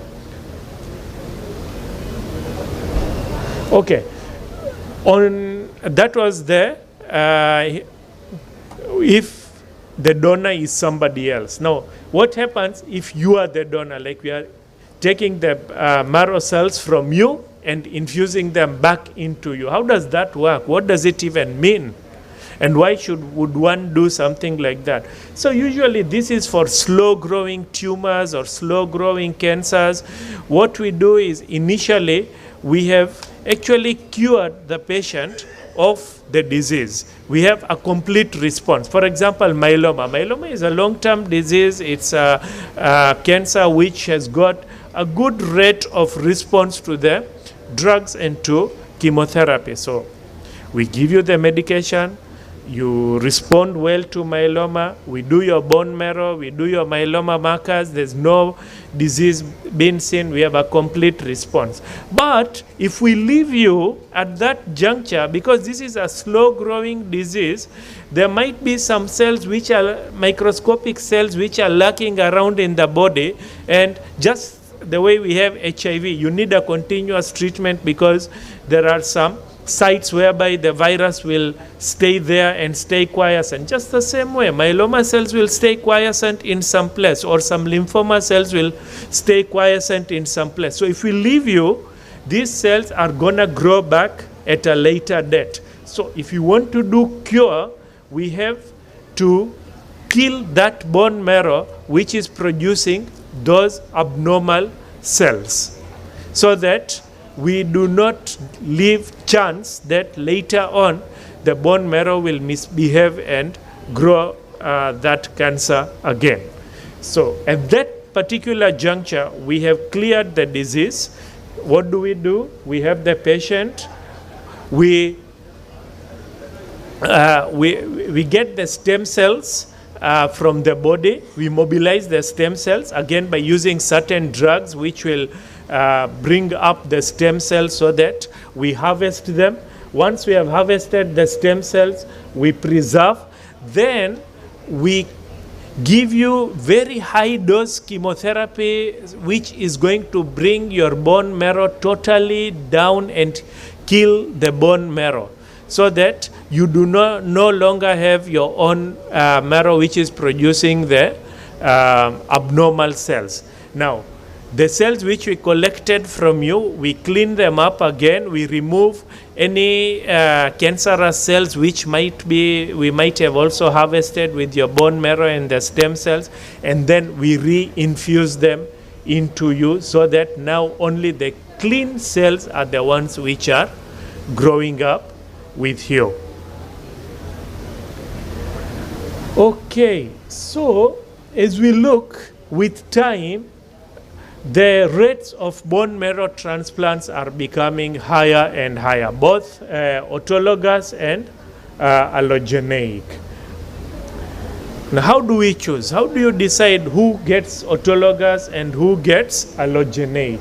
It's actually based on a number of factors, which include the disease, the kind of a patient condition, donor compatibility. For example, because allogeneic has got lots of side effects, it has got a lot of host versus graft versus host reactions, because it's a foreign person's stem cells which are given to you. The reactions are many.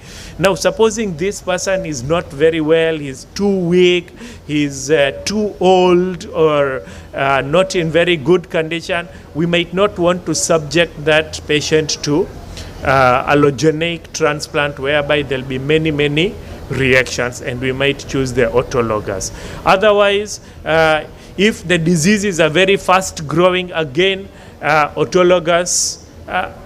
allogeneic would be your choice rather than autologous. So these are the factors which we consider. Or supposing you really need the allogeneic, but you have no donors, you have no match, what do? We are forced to probably give you the autologous, your own marrow. Now, when we are giving the autologous transplant, we have to ensure that when we are harvesting that bone marrow, at that time we have had complete response of your cancer. If there are any cancer cells lurking in your body, we'll draw them out and we will be back to square one. We will not succeed. Then the good thing is that the transplant-related mortality is very low. Because we are giving you your own bone marrow, it means the chances of rejection are very low. The bad thing is that the relapse rate is higher than the allogeneic, because we try to clean up that bone, those stem cells which we have harvested from you, from the patient, but sometimes there might be a chance that not all cancerous cells might be cleaned up. So chances of relapse are higher. Now, what is this absence of graft versus tumor effect? That's a different entity which I'll explain to you. Now, what happens is that when you are grafted and your body is fighting or rejecting that graft, it means that it is embarking a kind of an immune reaction in your body, isn't it? Now, as your body embarks that immune reaction itself also fights other diseases in your body. So supposing a bit of cancer is left in your body, as your body is fighting the graft, it also recognizes that, hey, this cancer, it's a foreign something, I'll fight it as well. Just like when we are supposing GSU comes here, they will not really say, oh, okay, we are just fighting the bad guys here. These are very elite doctors, professors, all will leave them alone. They'll bash us as well. Just the same way, if a body is mounting an immune reaction, as it is fighting the donor cells, it also fights the disease itself. Unfortunately, because when you're having your own bone marrow cells infused into you, that reaction is not really there, because they are on your own cells. So your body is not really fighting it. Hence, it will not also fight the disease. But when you have the allogeneic transplant, as the body is fighting those foreign cells, it will also kill the other disease in you. And out of the today's topic, that phenomenon is actually what has come up with the treatment modalities, what are called immunotherapy. That's the new kid on block in treatment of cancer. Right now, these chemotherapies and whatever are actually going down. The new kid on block in treatment of cancer is called immunotherapy. What it does is that it embarks your own immunity to fight that cancer cells. It's not the drug which is fighting. Hence, the side effect profile is very low, the outcomes are better, and it's a whole game changer in oncology. The only issue is that they are very, very costly drugs. So, autologous, we come back to today's topic. As I said, it's usually the slow-growing cancers which benefit from this, like myeloma, some of the lymphomas, ovarian cancer, some germ cell tumors. Now, as we come to the allogeneic transplant, these are where the high mortalities are usually, and we really need to take a lot of care, because there is a very high incidence of rejection and graft versus host reaction. And by the time this marrow is homing in and picking up the function of the bone marrow, so many things can happen between that time. Because remember, to kill that disease, to ensure that you don't have a diseased bone marrow, you've killed your bone marrow, you've given very high dose chemotherapy, and you've killed your bone marrow. So you have 0 platelets, you have 0 white cell counts, you have 0 HB, till that new bone marrow is coming up. And that's where the whole danger arises. Now, allogeneic is usually for very aggressive cancers and high-growing cancers, for example, like leukemias, some of those genetic diseases and so on. We really use them for that. And this is a graph just to show you which indications are for autologous and allogeneic. You can see things like multiple myeloma, things like lymphomas. We can actually get away with autologous, which are easier and safer. And that's what Nairobi has started, and that's what Muhimbili has started in Tanzania. They've not gone to allogeneic, which is really more complicated type of bone marrow. So where do we get our sources from? Our source, usually the sibling is the best source, a matched sibling. However, if you don't have that, we could get a different and unrelated but a matched person. And then the haploidentical donors, as I said, they don't have a full match. And again, this is just to show that right now with the technology, we are able to get away even with unrelated donors with better outcomes. Usually that was not so. So just to take you very, very briefly through HLA matching.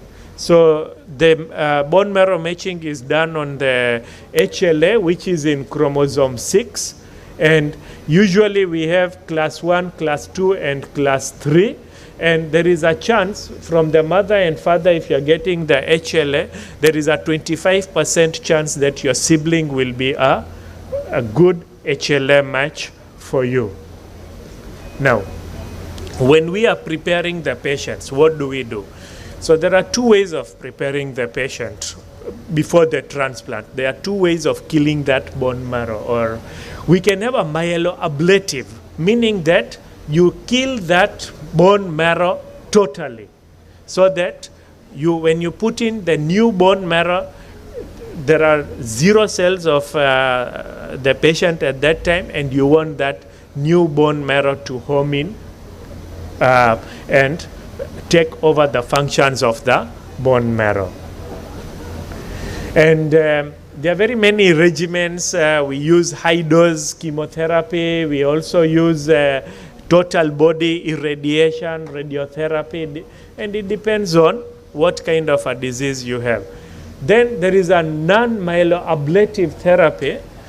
This means that we don't kill your bone marrow totally to 0, but we kill it, or we really remove, we bring the function of the bone marrow down so that it can allow for the new marrow which we are injecting into you to take over. And of course, we are also counting on the graft versus tumor effect, that as your body is going to fight that new infusion of the marrow, it's going to kill that remaining marrow which you did not, the remaining diseased marrow which you did not really kill. The injuries to the organs are fewer infections, higher recovery. Those are the advantage, but the disadvantage is that you also have a higher relapse rate. And again, such kind of a thing, we can only use it for slow growing cancers, whereby we have a bit of time to give for your own body to fight against that remaining diseased bone marrow. That is what we call that the graft is actually going to eradicate the remaining cancer in your body. So bone marrow, the cells can actually be collected from the marrow itself. Usually we use the pelvic bones to collect that. They can be collected from the peripheral blood, or they can be collected from the cord blood. So we usually mobilize the stem cells by giving some kind of medicines and drugs which mobilize the stem cells in your body, and then we collect. So this is just a pictorial to show how we are collecting the bone marrow. If you are collecting from the bone marrow itself, we need to go to theater and we need to anesthetize, because it's not a one bone marrow which, like I can usually, Prof. Mwanda and I, we can do in our offices there, and it's a quick procedure. This one you really need to collect almost about 10 times. So this is just again a pictorial way of collecting the bone marrow through a trephine biopsy. and processing it. So ABO incompatibility is not really a major issue because we are going to wash that collected sample of all the red blood cells. We will not have any red blood cell. And then again, as we are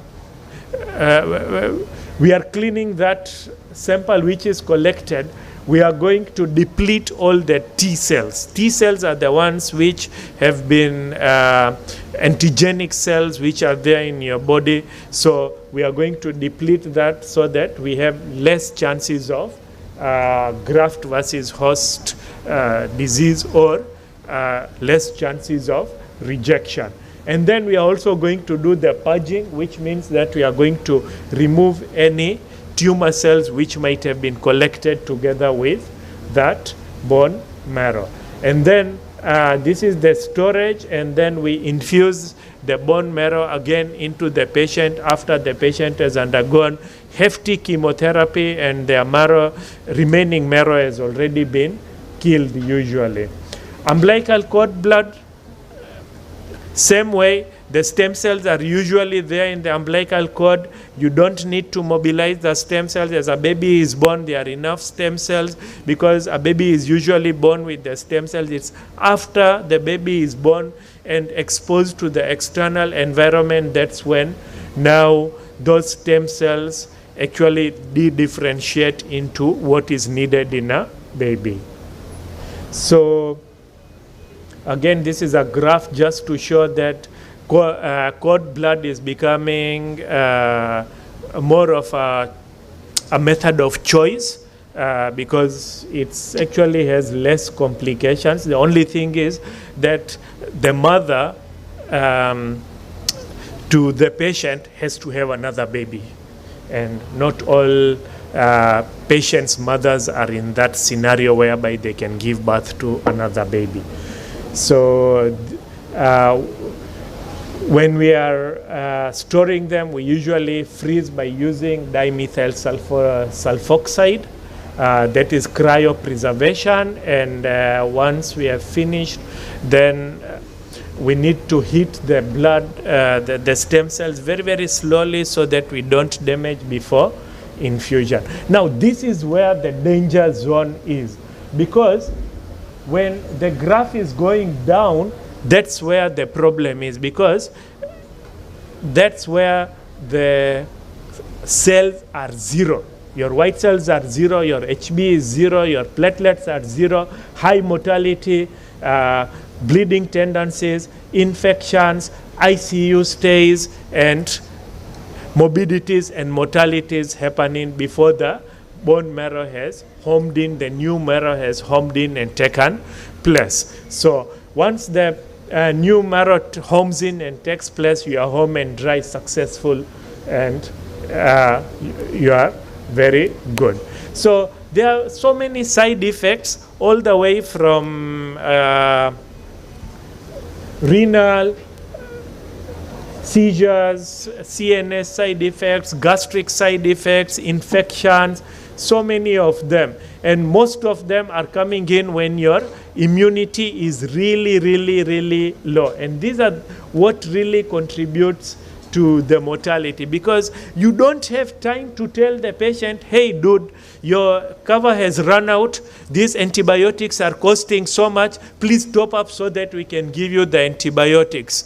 If your hospital is about to do that, sorry, you are not a candidate to do bone marrow transplants. Antibiotics are needed, they need to be given. Platelets are 10 platelets are needed, they should be ready immediately. Blood is needed, it should be ready immediately. You don't have time to say, okay, I'm waiting for donors.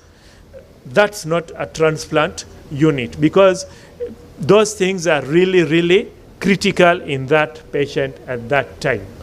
Now, the reactions are hyperacute, acute, chronic. Usually when we are seeing patients who are coming from abroad, by the time they are coming, we are in chronic side effects, because the hyperacute and the acute have already been passed. Some of them, skin changes are very, very rampant. And then we have really some delayed complications which we also need to take care of.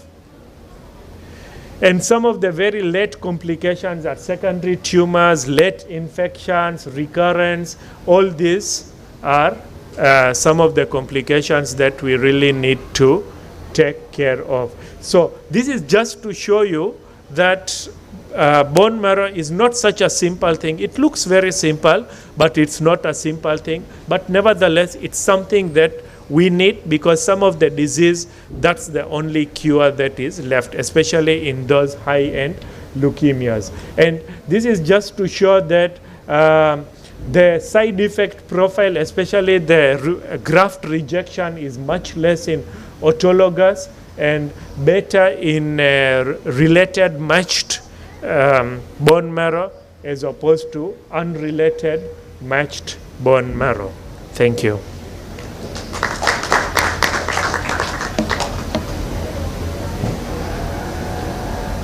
Well, I hope we've learned a lot. Thank you so much, Dr. Riaz. May we put our hands together once again for all the presenters. Another one for all of us for being attentive. I will allow comments, questions to the three presenters. That's Joel Ochieng. You share names with the other biotechnologists too, Ozia. Are you brother, sister? Oh, sorry. And then there is Dr. Ria's presentation and also Professor Nyandiko's presentation. So any reactions? I can see Professor Mwanda's hand is up.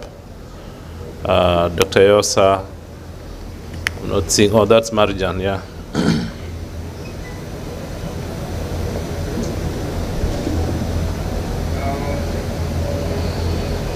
Start with Mwanda.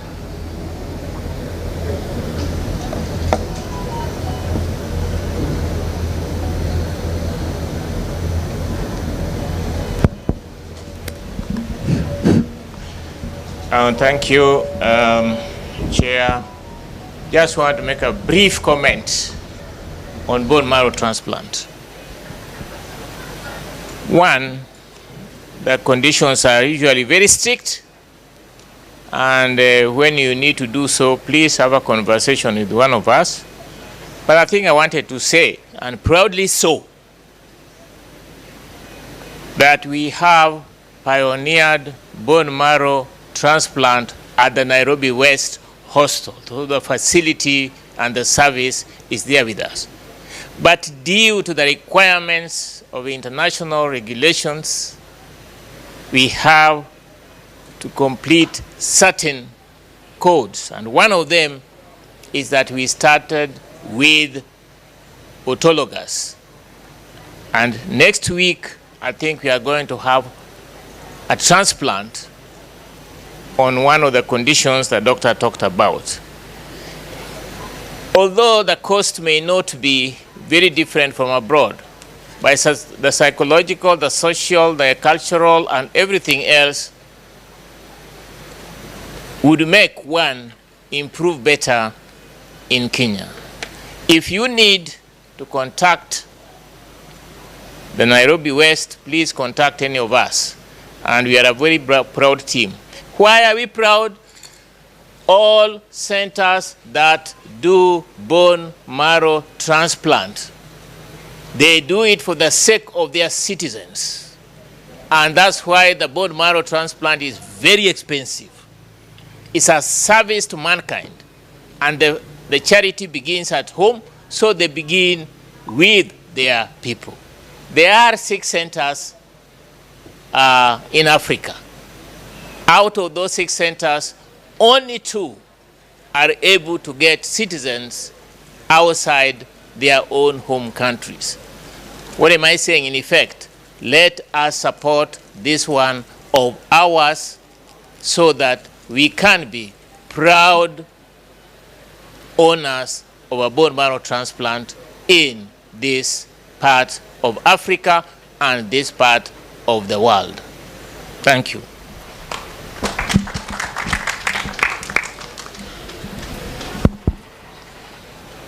So please. Thank you, Chair. My comment is on on suicidal ideation among healthcare professionals or doctors.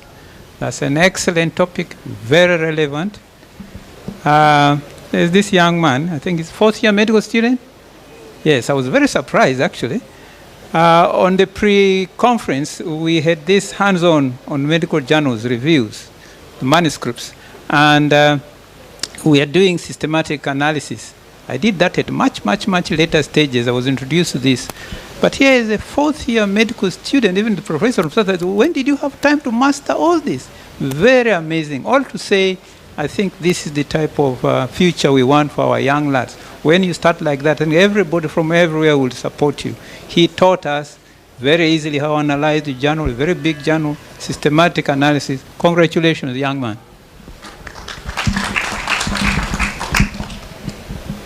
I'm a second-year medical student, not fourth year. Starting early, that is very nice. Second-year medical student. Dr. Marjan, you had comments? Ramadan Marjan.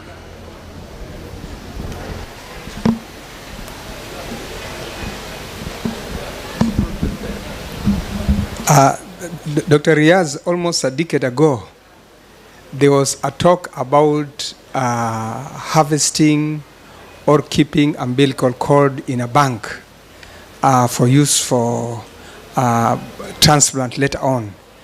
Do you have any updates on that? Tied on that, the preservation when you're processing stem cells, the preservation is for what duration, and does it matter the source of the stem cells? No, actually it doesn't matter for the source of the stem cells. We can preserve for quite some time.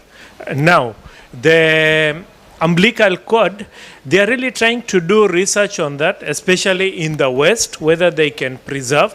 But you know, the preservation only takes place if there is already a problem in the other siblings whereby you are anticipating that some transplant may be needed. But otherwise, on a regular basis, you know, a child is born and everything goes on as well.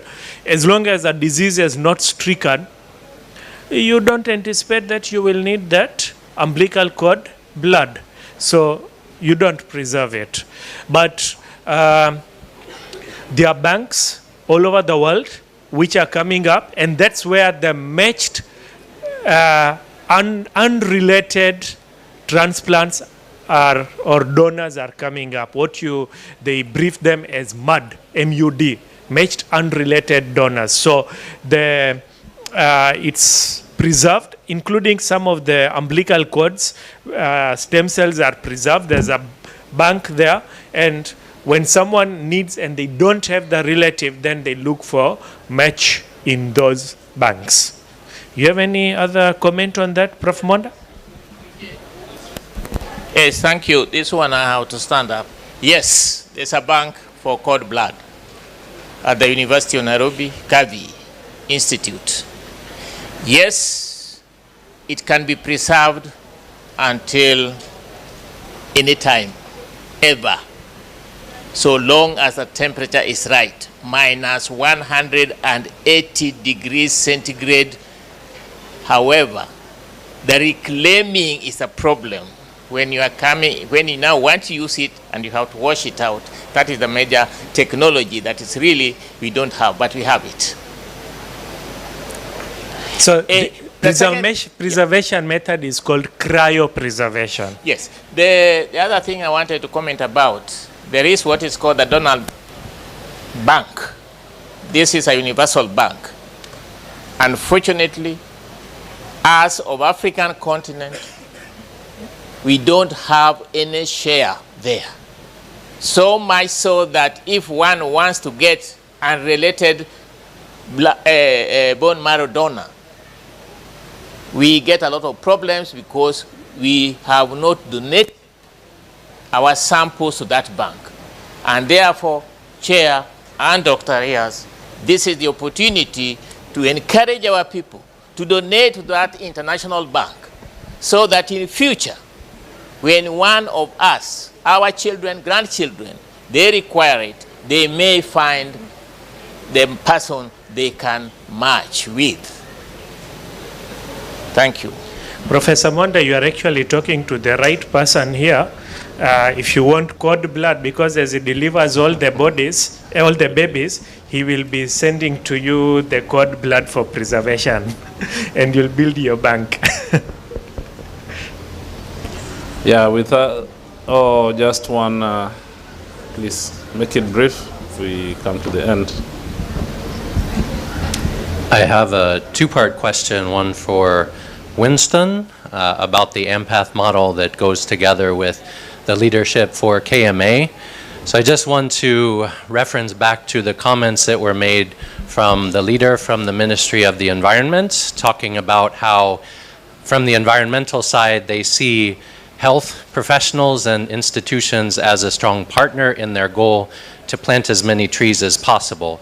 So looking at the empath model as an example of effective international collaborations and partnerships, I'm curious if empath itself has anything touching directly on climate or environment, or has receptivity to that additional layer or component.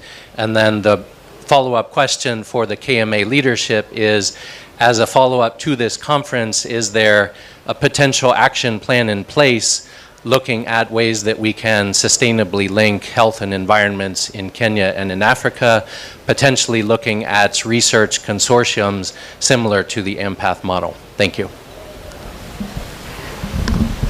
Thank you. That's a very important question. So empath, as I mentioned, started in the area of healthcare, HIV specifically, and gone now to the community. We are doing population health and so on. And that's where I think we will connect with the environment, because we are in the community doing population health, and the issues around the populations is not just the healthcare, there's nutrition, there's environment, and so on. That's where I see the connection being. And the fact that it is domiciled in the College of Health Sciences means that if we expand, if there are people, partners who come, we can expand to other areas for people who are even more specific in environment preservation and so on. So that's something that is already under being done, but in the sense of, for example, planting trees, we might have to have another college join us. Thank you.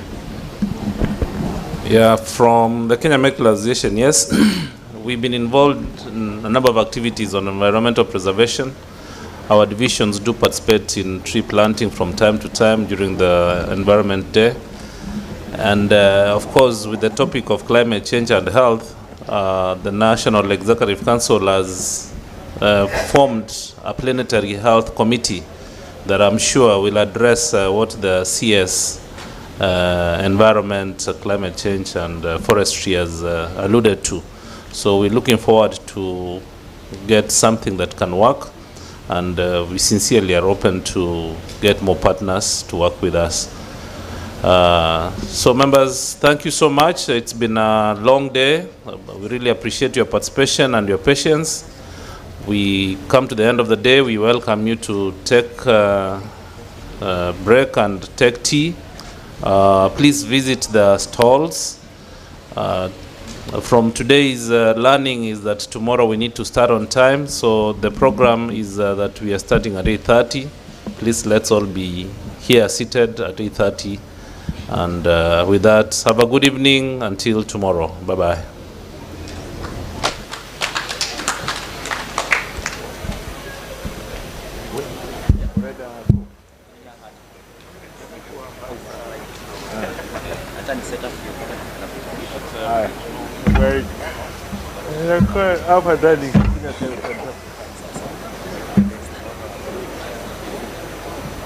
Yes, well done, but I can see the